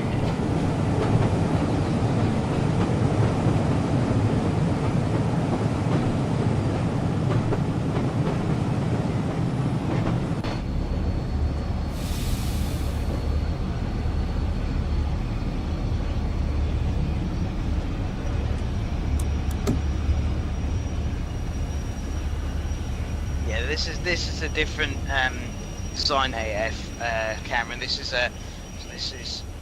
the LNER's version of the AF. There was I think there was very slight differences between them. Not much, but there was differences. Ladies and gents, 7675. Sadly, there was no LNER AFs that actually survived into preservation. There was, I think, a boiler of one, or frames of one that did survive, but that's all been taken over to the Patriot group, who are doing the new build Patriot. So yeah, but yeah, I always liked AFs. Anything Stania, Black 5s. Stanias are all nice, aren't they? Oh, definitely. No, it's Cameron's Mark 1. Normal, just general Mark 1. I think this is a... Well, I can't tell, it's one of the railroad Well, hold it ones, up so we can have a look. Well, it looks like an open. Yeah. It's a Midland region one. Has it got the yellow stripe on the top for first class or not? No, it hasn't. No. No, so it'd be probably a TSO or something then. Yeah, I think it is. Let's put that back there.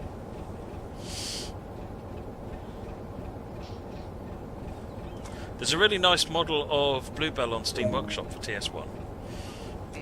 I'm not sure what others are. I think some of the other might have been done as well, but yeah, the Bluebell one on TS1 on Workshop is very good. I know GCR, Grey Central has been done. Keith Ian Worth, I think, has been done as well. I think there's Stevenson Supreme. I think those ones.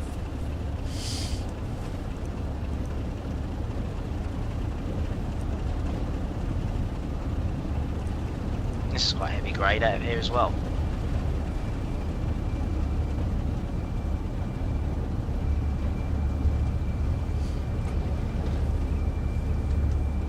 See you later, Lacey.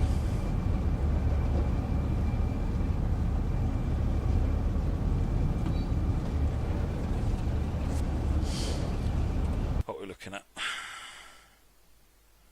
Well, I've only got a grade up to Willerton. Ah, the junction must be set against me.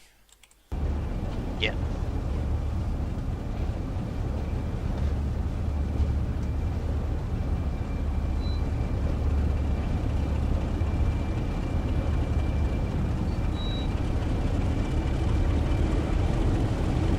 Yeah, I thought it was Nigel.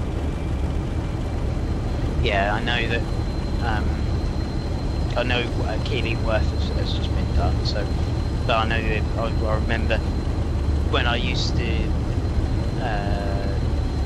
before I joined here, I used to download a lot of the routes, bits and pieces, like the freeware ones, and one of the things was GCR, Great Central. Great route. Super class 47. Is there really a need for that though? Really? Is there really that?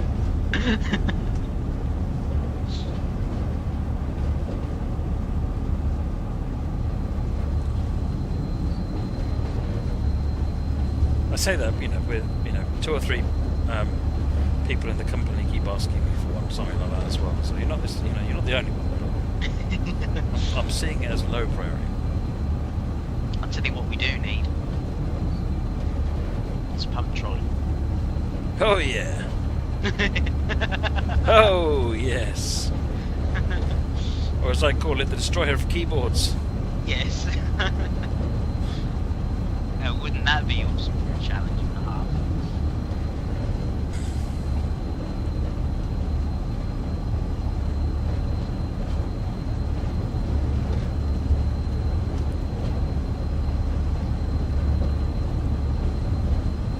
You'd like to see Welsh narrow gauge? Me too, Robin, actually. Me too. And I know the signalling team in its entirety would like to see that because they've got special enthusiasm for narrow gauge as well. Let's be honest, all trains would be awesome to see. Just a world of trains. There you go, yeah. A train sim world. Yes, even that. Yes.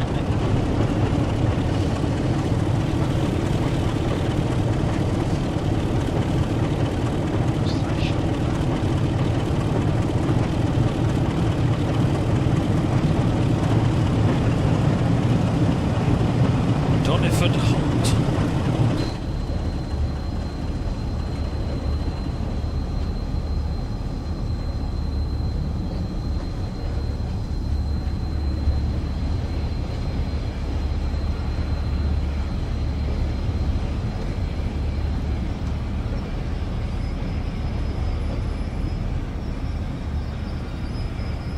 Nice that it's got the sign of the whole saying which way you need to go in order to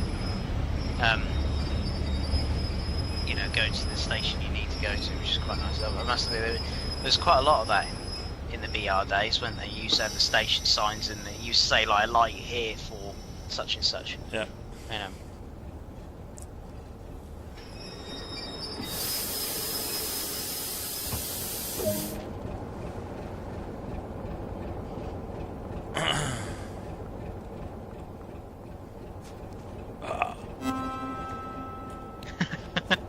I'm going to get a collectible. Is that it? Ah, no. Sneaky. Ta-da! I didn't unlock the doors. No! You idiot! Wow, they'll probably be like, man, why haven't you opened the doors? I'm busy filling up the sand pits. Leave me alone.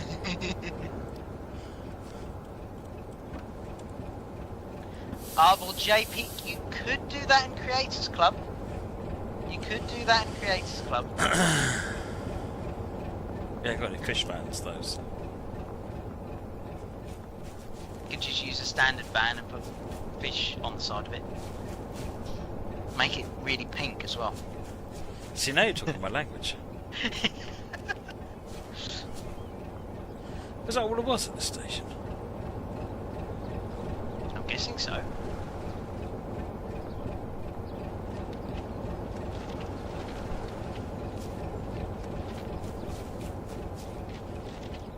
That's the sign I meant. There you go. Yeah.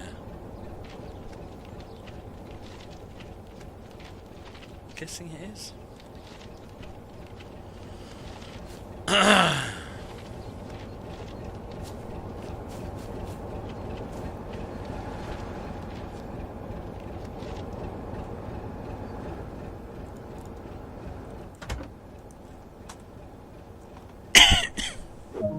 That's right, we're nearly 10 minutes behind schedule, it's fine.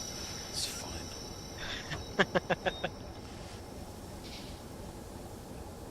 Oh, and I left the reverser set in, so brake cylinder's fully charged as well. Oh Oops. dear. We will be 10 minutes late at this rate. Willerton.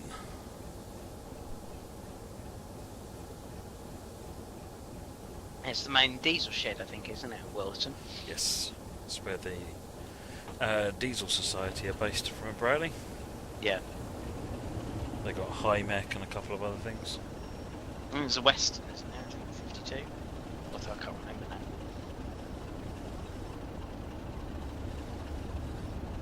I know, but as long as we arrive today, plus 37, we're on time by BR timings. It's not a high standard, high bar to hit.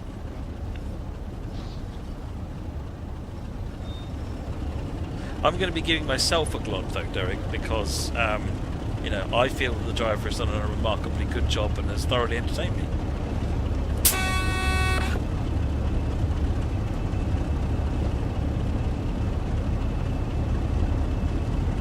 Yes, they've got Class 52, 2 high mechs, Teddy Class 14, Brompton 47, 03 and 09, and they've got some early diesel shuttles as well. Quite a few. JB, there's no river or sea or ocean for me to push them into, so they'll be fine.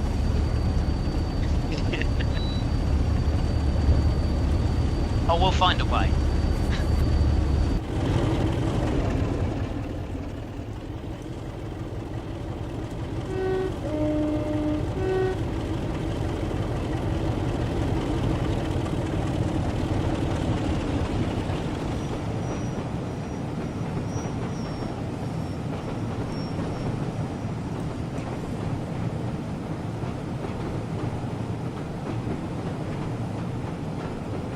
I'm not normally the one who's guilty of that, JB, just to be fair.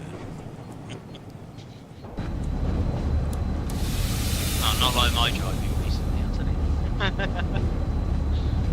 Can't even get a New Zealand JA up the bank yet. You stalled another one. I stalled another one, yeah. You jamied. I jamied, yeah, exactly, yeah. Gradient change right at the very end at the top of the bank, and I'm already doing like 12 miles an hour. And I thought to myself, oh well, it's very light footed, and I just thought to myself, right, I'll just give it a little bit more, and lost its feet, didn't it? No. So it just ground to a halt. Should have just kept it where it was, but there you go.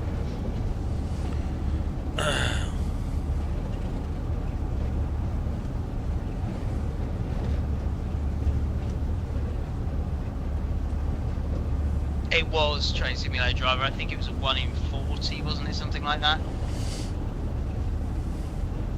With a dead diesel and a full brake. Yeah, it was quite a heavy train.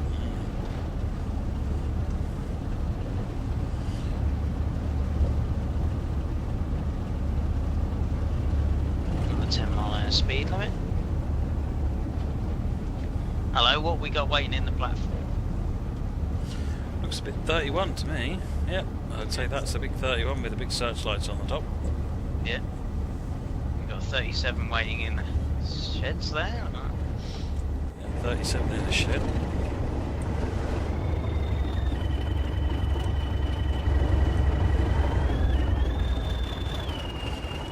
Whistler. Yeah. Lots to look at. Let's get some Must speed up and actually get to the station, shall we? There'll be people standing there like, today? They'll be like, yeah, well, it's BR timing, it's fine.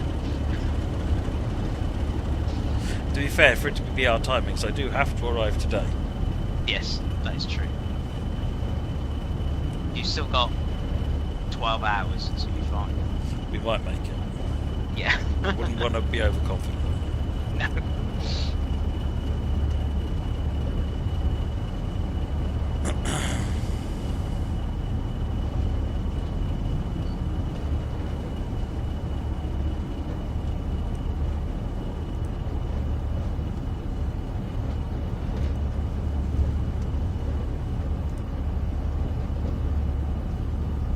One thing I've got to ask you now, what livery do you think works best on a Mark 1?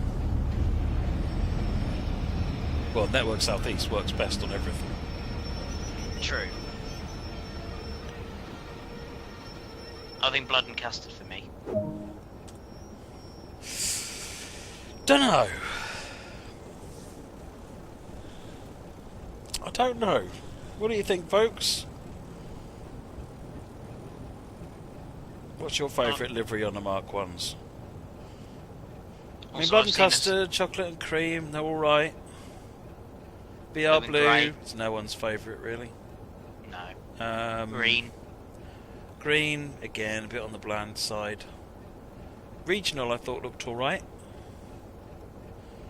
Intercity Swallow. Yeah, there was one rake, wasn't it, painted in Intercity of the Mark 1s? I can't remember. There was because they ended up in rail tours, didn't they? Yeah, I'm sure it was a special set. And they looked alright, actually. Yeah. Well, Bachmann made Mark 1s in regional rail, so it must be right. So we've got blood and custard, maroon. Someone's put Nebworth pink. Oh, if only it was a thing. There you go, Jack. There's a task for you. Make a whole set in Nebworth pink. I could probably manage that. Yep. See you later, Blackpool Matt. Next station is Stogumber. Bit of a journey this time, 3 miles.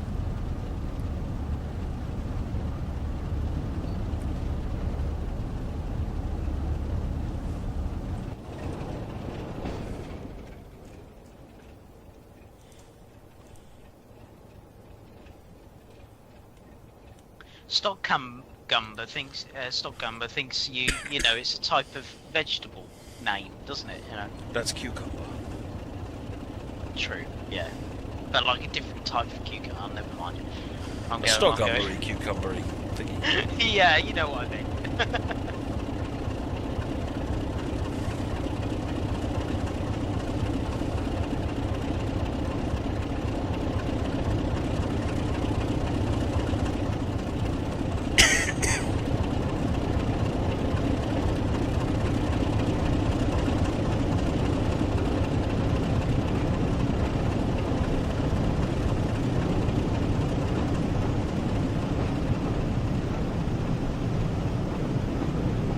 One in 99 uphill. Yeah. If only we had a speed limit that was fun.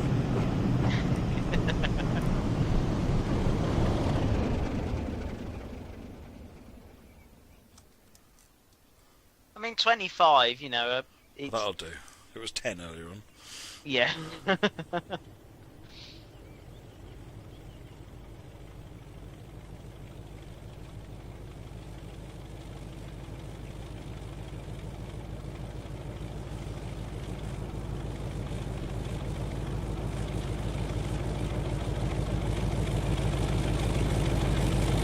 Someone take it. Nah, do a run on here once from away from one into the other. I think that's only once. I have a funny feeling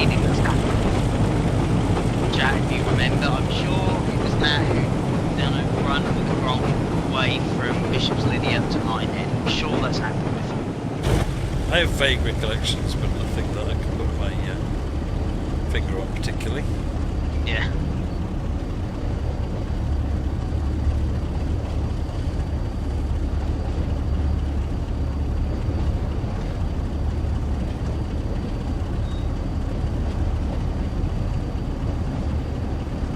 What's the track look like? Oh, look at this. Look at this. Oh, we got another uphill gradient. Steady all the way. Lovely.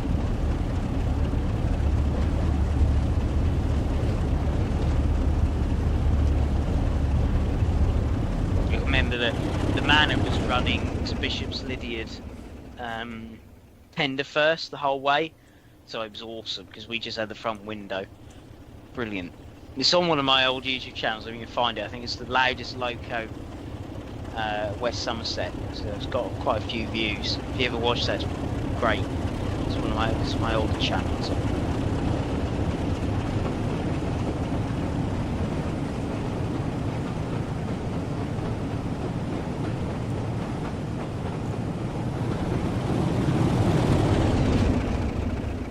Liam, you say that like I haven't been speeding most of this journey.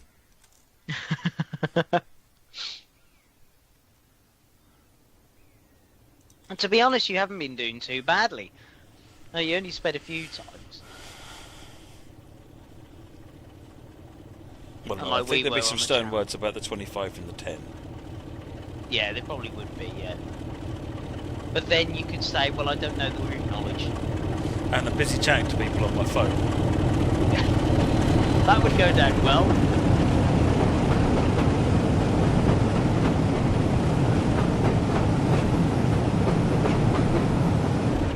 Maybe that man never speeds.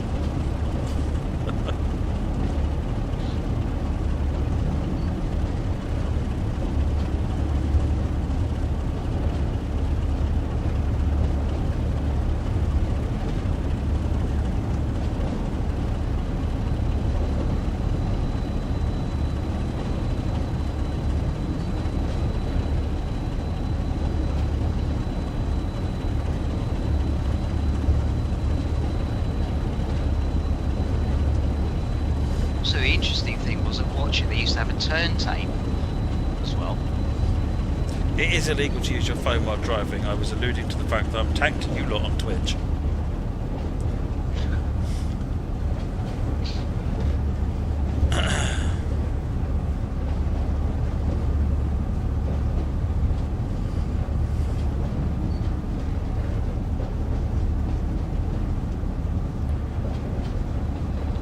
Mods, have you got the article, 160 article, or do you want me to send it to you so you can put it in the chat? I don't know if I've put it in the chat yet.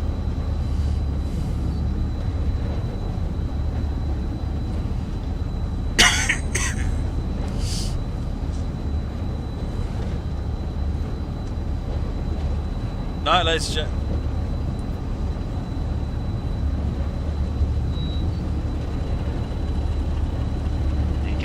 Thank you, mods.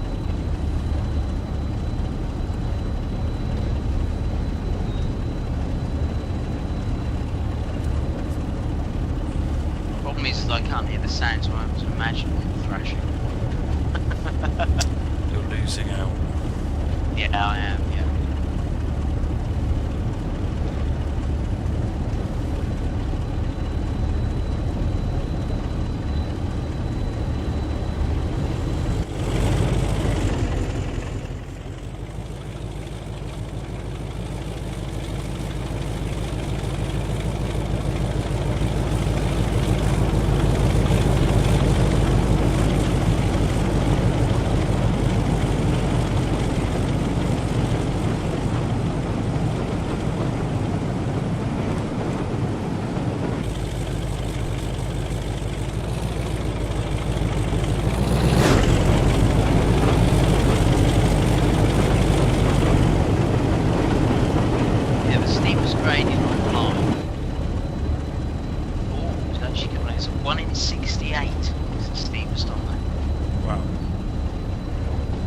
No, 1 in 65. No, I was right. 1 in 65 before. Yeah, it's 1 in 65.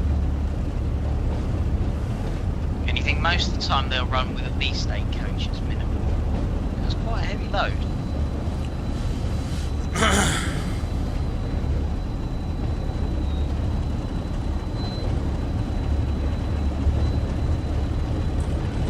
Right, not far off Stockholm now. Or Cucumber, depending on how you look at it. You still can't get the gradient. It's under settings, so you just change it off automatic. It's ratio.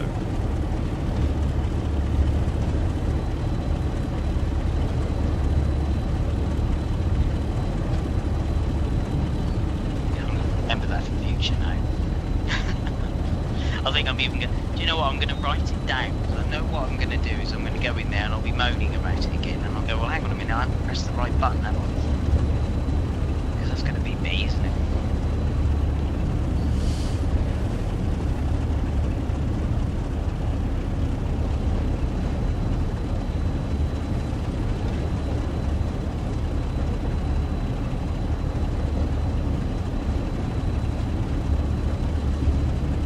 Something I've got to remember to do now. Being kid, I'm just wondering whether or not we should make it to where you have to solve a shunting puzzle to play the game. Oh, that'd be fun. Like unlocking a code. Get the 2 green wagons next to each other. Yeah. We have to put numbered wagons, like this number with number. They must have done so. But all the wagons in numerical order.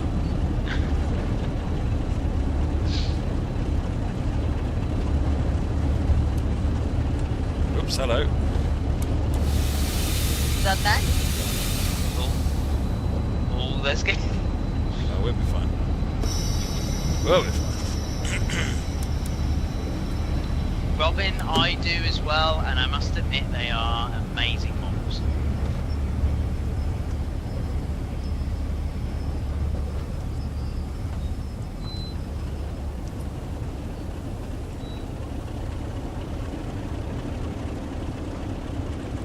Someone's asked, can we have the origin story of the pink headphones? Well, I got pink headphones because they're pink. And then I saw you could buy ears for them. And I thought, yeah, why not? Because I like pink because it winds everybody up. And I figured pink headphones with ears will probably really wind people up. So, I was right.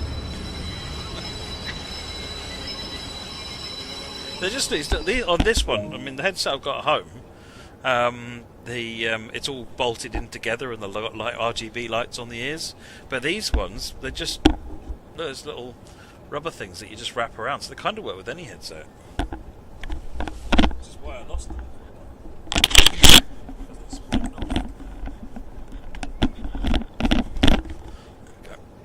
Ta-da!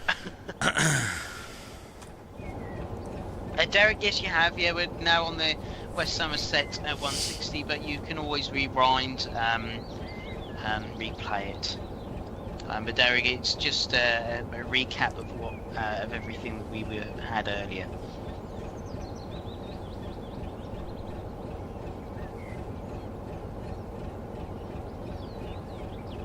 Passengers all bumping into each other.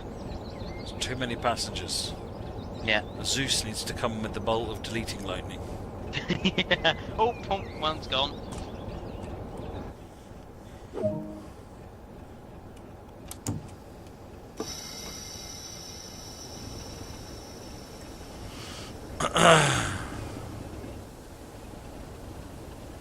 No, I wear these all the time on my DCM2. Yeah, literally. I remember the first time I wore these, and I wore the new pink t-shirt that I got. And I was in a meeting with Nat, and she couldn't speak for 5 minutes. She was in so many hysterics. I think we all were, weren't we? Well, I think, was it one of the first meetings we went into? Was it like for Rail, you know, for Railbank TV? I think it was one of those meetings, wasn't it? You just turned up, we were like, oh my god! And then you came to Alexandra Palace with it. Yep. As well. I have no shame at all. Nope. Crocombe Heathfield.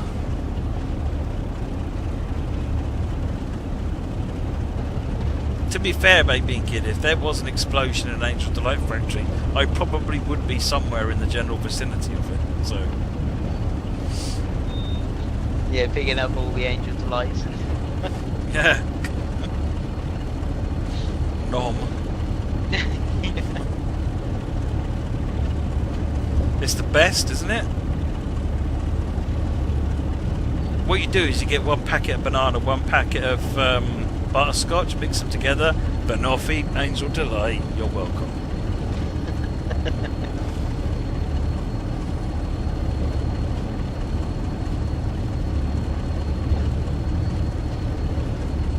Yeah, don't talk about my sort of mixing foods. I used to mix chips with ice cream. That's what I used to do. Dear oh dear. I could go one bit weirder. White bacon ice cream. That's weirder as well.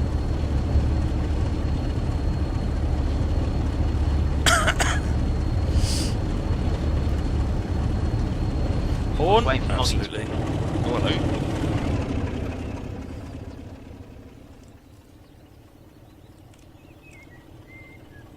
I was waiting for Moggy to suddenly sort of turn up. Great thinking.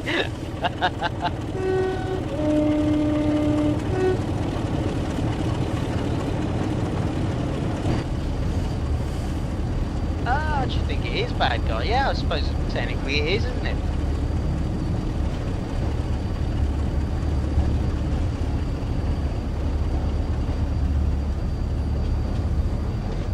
Mackey's fries dipped in a milkshake that's how it's supposed to eat, isn't it? I don't know, I haven't tried it yet. Even though I like ice cream, I used to like ice cream, I'll have to try that again. Mackey's fries dipped in milkshake is excellent. It's the only way I can eat Mackey's fries, to be fair. Is it? You're not working with strong sauce material.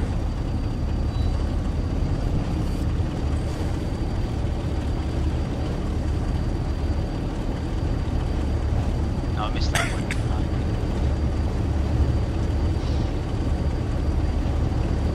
Obviously, pink milkshake there. Duh. Had one today, in fact, on the way home from my parents. Went up to see parents today for Mother's Day. Have you all had a nice Mother's Day, chat? That's one thing.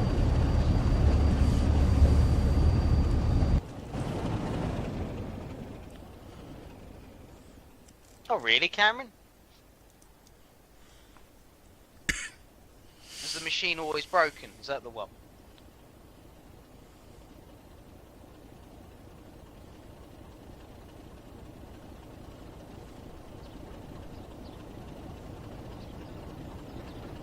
Oh, I don't disagree, Class 37. Vanilla is all. I love vanilla. I've grown up a big appreciation for vanilla. Never used to like it when I was a kid, but these days, a bit of vanilla bean, spot on. Well, JP's your birthday today. Why can't you get a pink shirt yet, Liam?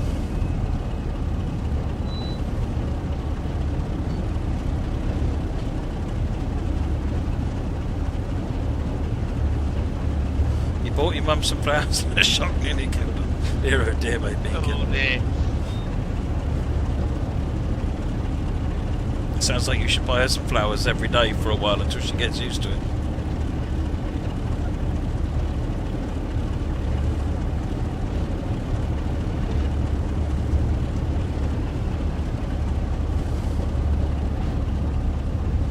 Oh, that's a shame.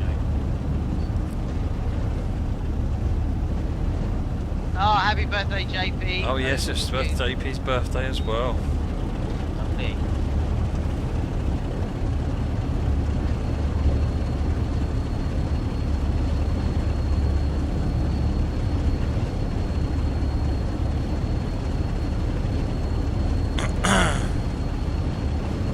It's the 1 in 100.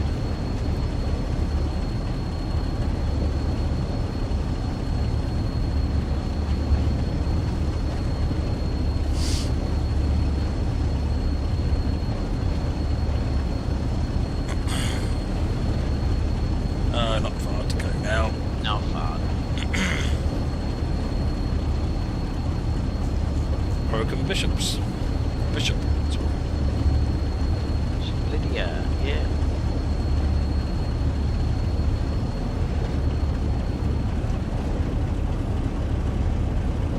Yes, UK Mother's Day. Sorry, UK Mother's Day today. Not US Mother's Day. I think US Mother's Day is May. Something like that, yeah. Yeah.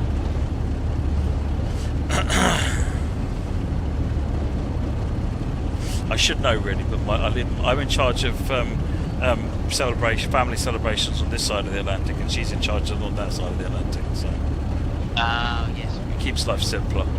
Yeah. Now is this?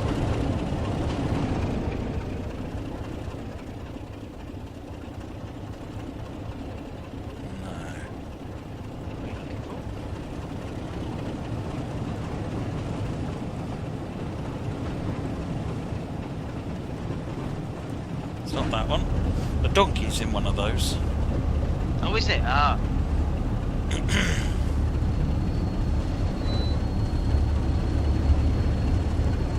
Past 37 have been to and fancied a jammy Dodger milkshake. Wow. Yeah, there's a shop that a number of places now that basically make a milkshake, and they just chuck in whatever sweets and crisps and whatever you want in there, basically.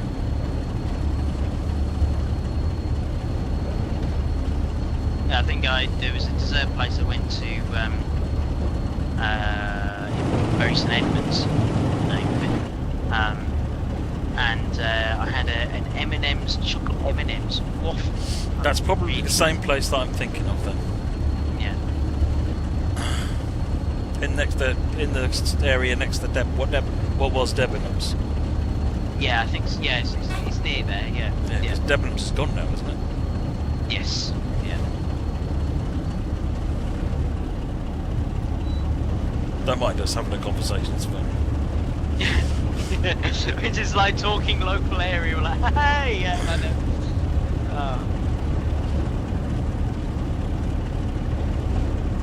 There'll be people like America going, what? Where?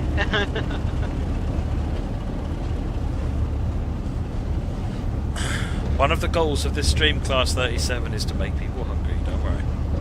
Oh, yeah. Your stomachs will be... Well, I just ate and I'm hungry again now.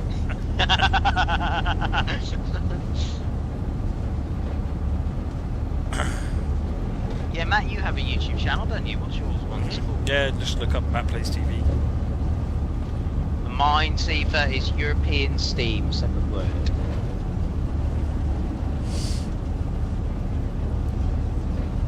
Hello, what's waiting in the platform this time? Gronk. Oh, he's a Gronk. I told you, Matt.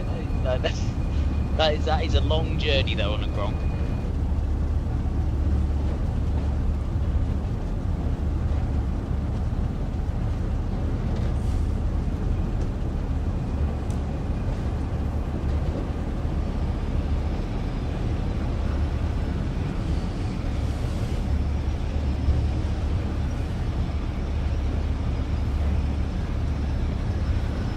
Gregory Debenhams was like a Department store. yeah, department store, yeah.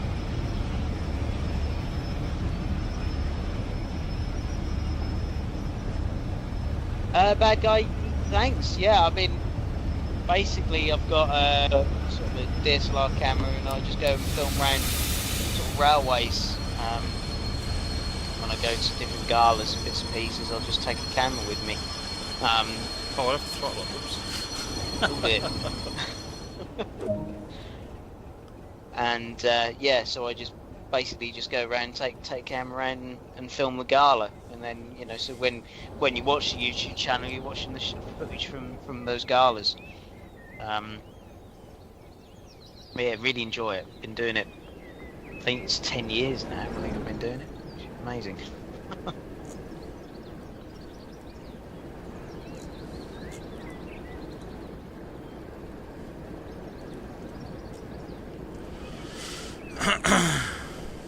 Get the passengers on.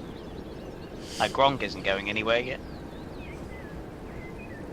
No, surprisingly enough, given that I'm a little bit Just late. waited long Oh enough. no, I'm not bad actually for time, am I? That's not bad. You're actually early. Look I'm at early. Hey, there's me thinking I'm running really late.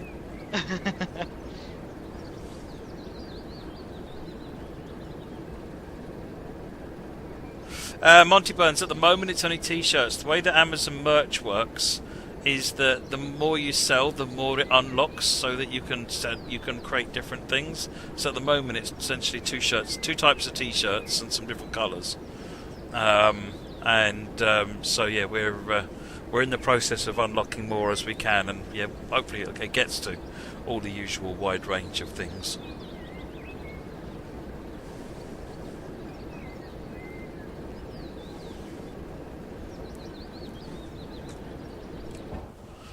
Nigel Scheffler is in a pink shirt and is winning. Well, he would be, to be honest. The pink shirt gives it all away. We just need you, man, now in total pink. That's what we need. Nobody needs that. Pink buses, pink headphones, pink shirt, pink trousers. That's what we need. Well, no one ever sees the bottom half, so I can just say I'm in pink trousers. That's true. That's true. Get a pink onesie. Yes, you could do. Yeah.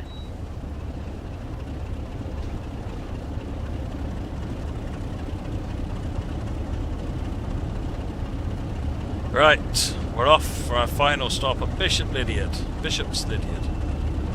Yeah.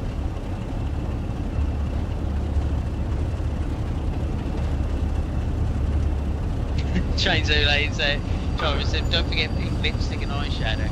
Only on a Tuesday.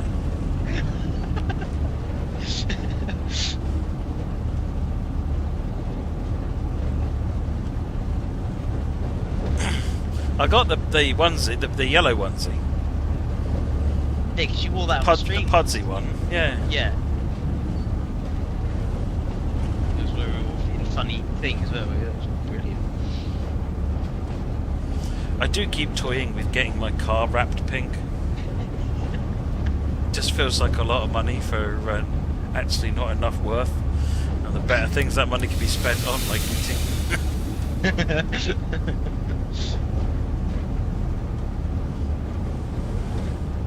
But I got the convertible, Class 37. It's black though, not pink. I did think about actually it might be cheaper to get some like pink flashing put on it, stripes or something, because that would go quite nice with the black. Oh yeah. Well, you can do that because you can get wraps off them and they just stick on the side of the... And you can do that. Pink racing stripes, there you go. Pink racing stripes.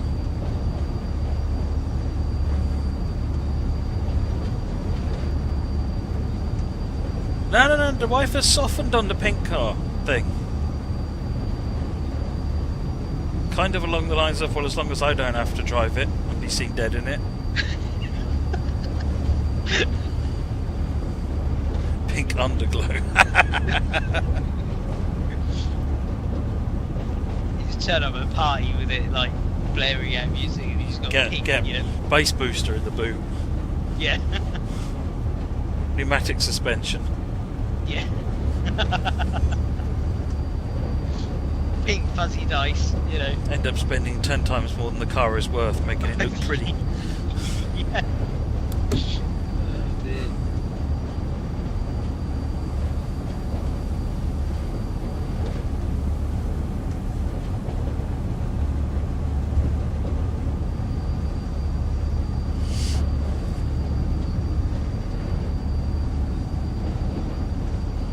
It would have to be playing Barbie Girl, yeah, definitely. Yeah. I happen to really be, I'm a big fan of Aqua, so. You're just a pink man, you know. You just love the colour, love the type of music that's related to pink. Want a pink car? I mean, Whenever we were in the car, the family were going up like to mum and dad's. It's a 90-minute drive. I bought a long time ago in the previous car. I bought these DVD screens for the back of the seat, so the kids could watch DVDs while we were driving, just to make it a bit less boring for them. This is before mobile phones took all everyone's attention away. One of the things that used to get put on for my daughter was the Barbie films. And honestly, I knew the words. I knew them word for word. I could recite them word for word. They're actually really good. I wouldn't believe it. I was expecting, something fairly thin, lightweight, and not much to it. But actually, certainly the original earlier ones are all based on operas. So there's like Nutcracker, Swan Lake, and all the rest of it. It's all based on that. They're actually really good. Yeah. Just like the little blue tank engine, I can recite a load of episodes from there. I can recite loads of episodes from that. Well, my license plate, when I get it crossed over, has got TSW in it. I just have to. It's just still on the old car at the moment. Oh, that'd be awesome. I need to get it deregistered and re-registered onto my current one, which is the same type of car. It's an Astra twin-top convertible, but it's I just haven't moved the plate across yet. No, not sure why. Just lazy, I guess. 2 miles to Bishop's Lydiard. And we might be on time. Well, stranger things have happened. Yeah, that's very true.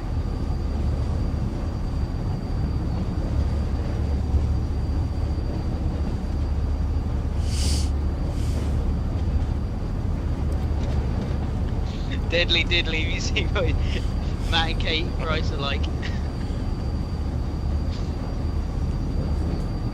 Get ready for a blizzard, yeah. Satan's getting his woolly mittens on.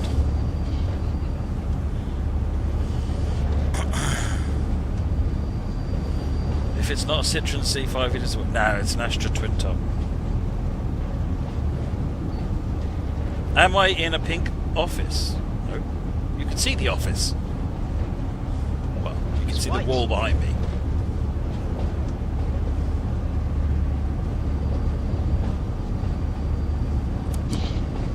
Just yes, there it is. down.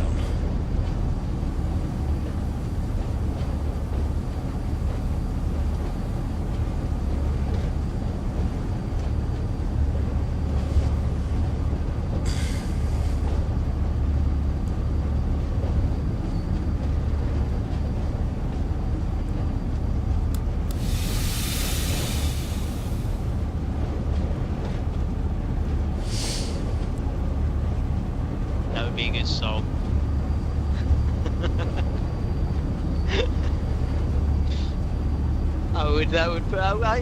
I think it could work. I think it could work. Definitely. Rely on you for that. I've no idea what that song is. You should paint the walls pink. You see, the problem with that is there are other people in this office. I don't think. And they feel that they ought to have a vote in that decision.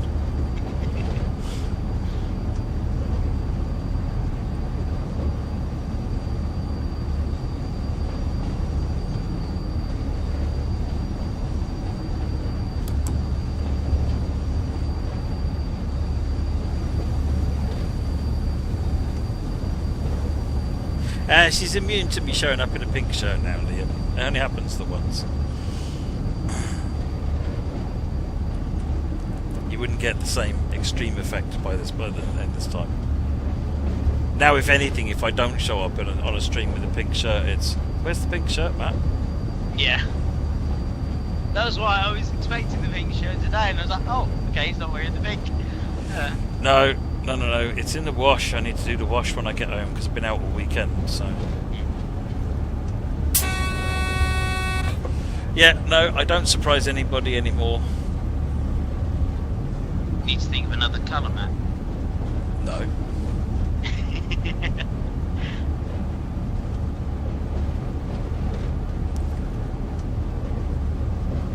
I can't remember who it was, but someone said they walked past my desk. It's the first time they've been in the office for ages, and it might have been Nan, and she's like, I couldn't believe how much pink stuff there actually is on your desk. Because I've got the pink mouse, and I've got 2 pink mugs, all sorts of stuff on the desk. My pink controller isn't here though. What are we at? just about 3/4 of a mile to Bishop Lydiard.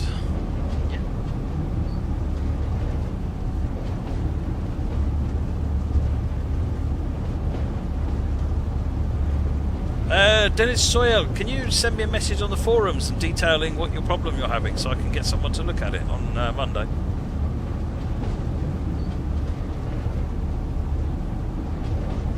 By all means, send me the message in German. I'll get it translated.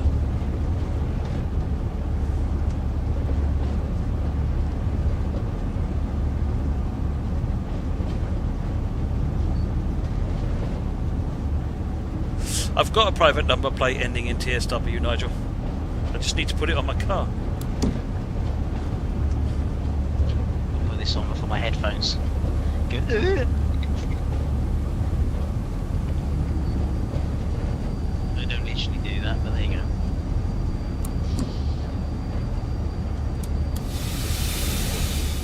go. Right, coming into Bishop Lydiard.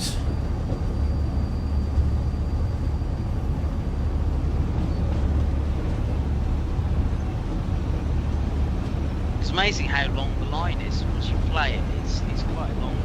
Oh yeah, it's heritage quite a railway. journey. Yeah. It's not fast, that's where it gets its duration from, but... Yeah.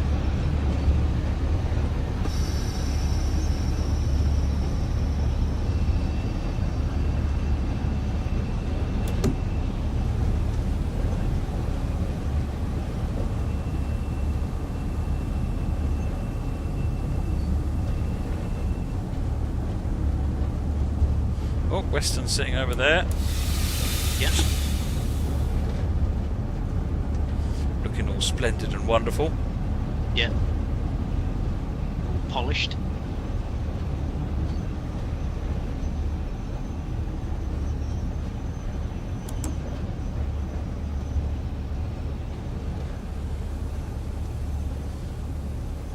Class 37, yes I do. Yes, I still volunteer there. Can someone send Dennis Soyle a message in German saying, send me a message in German, and I'll get it translated by somebody. I just need to know what his feedback is. He doesn't have to send it to me in English.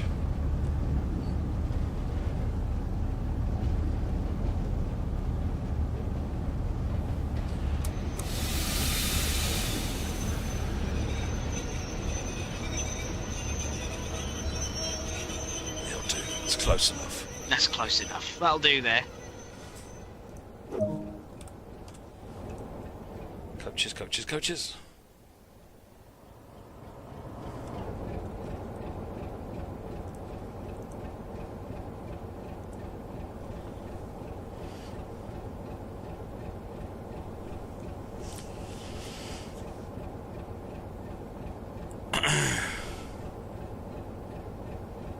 Definitely an enjoyable run. Yeah, definitely. I even took the power off this time when we stopped. Yeah, you did, yeah. Yeah. You know, just for the change. Yeah.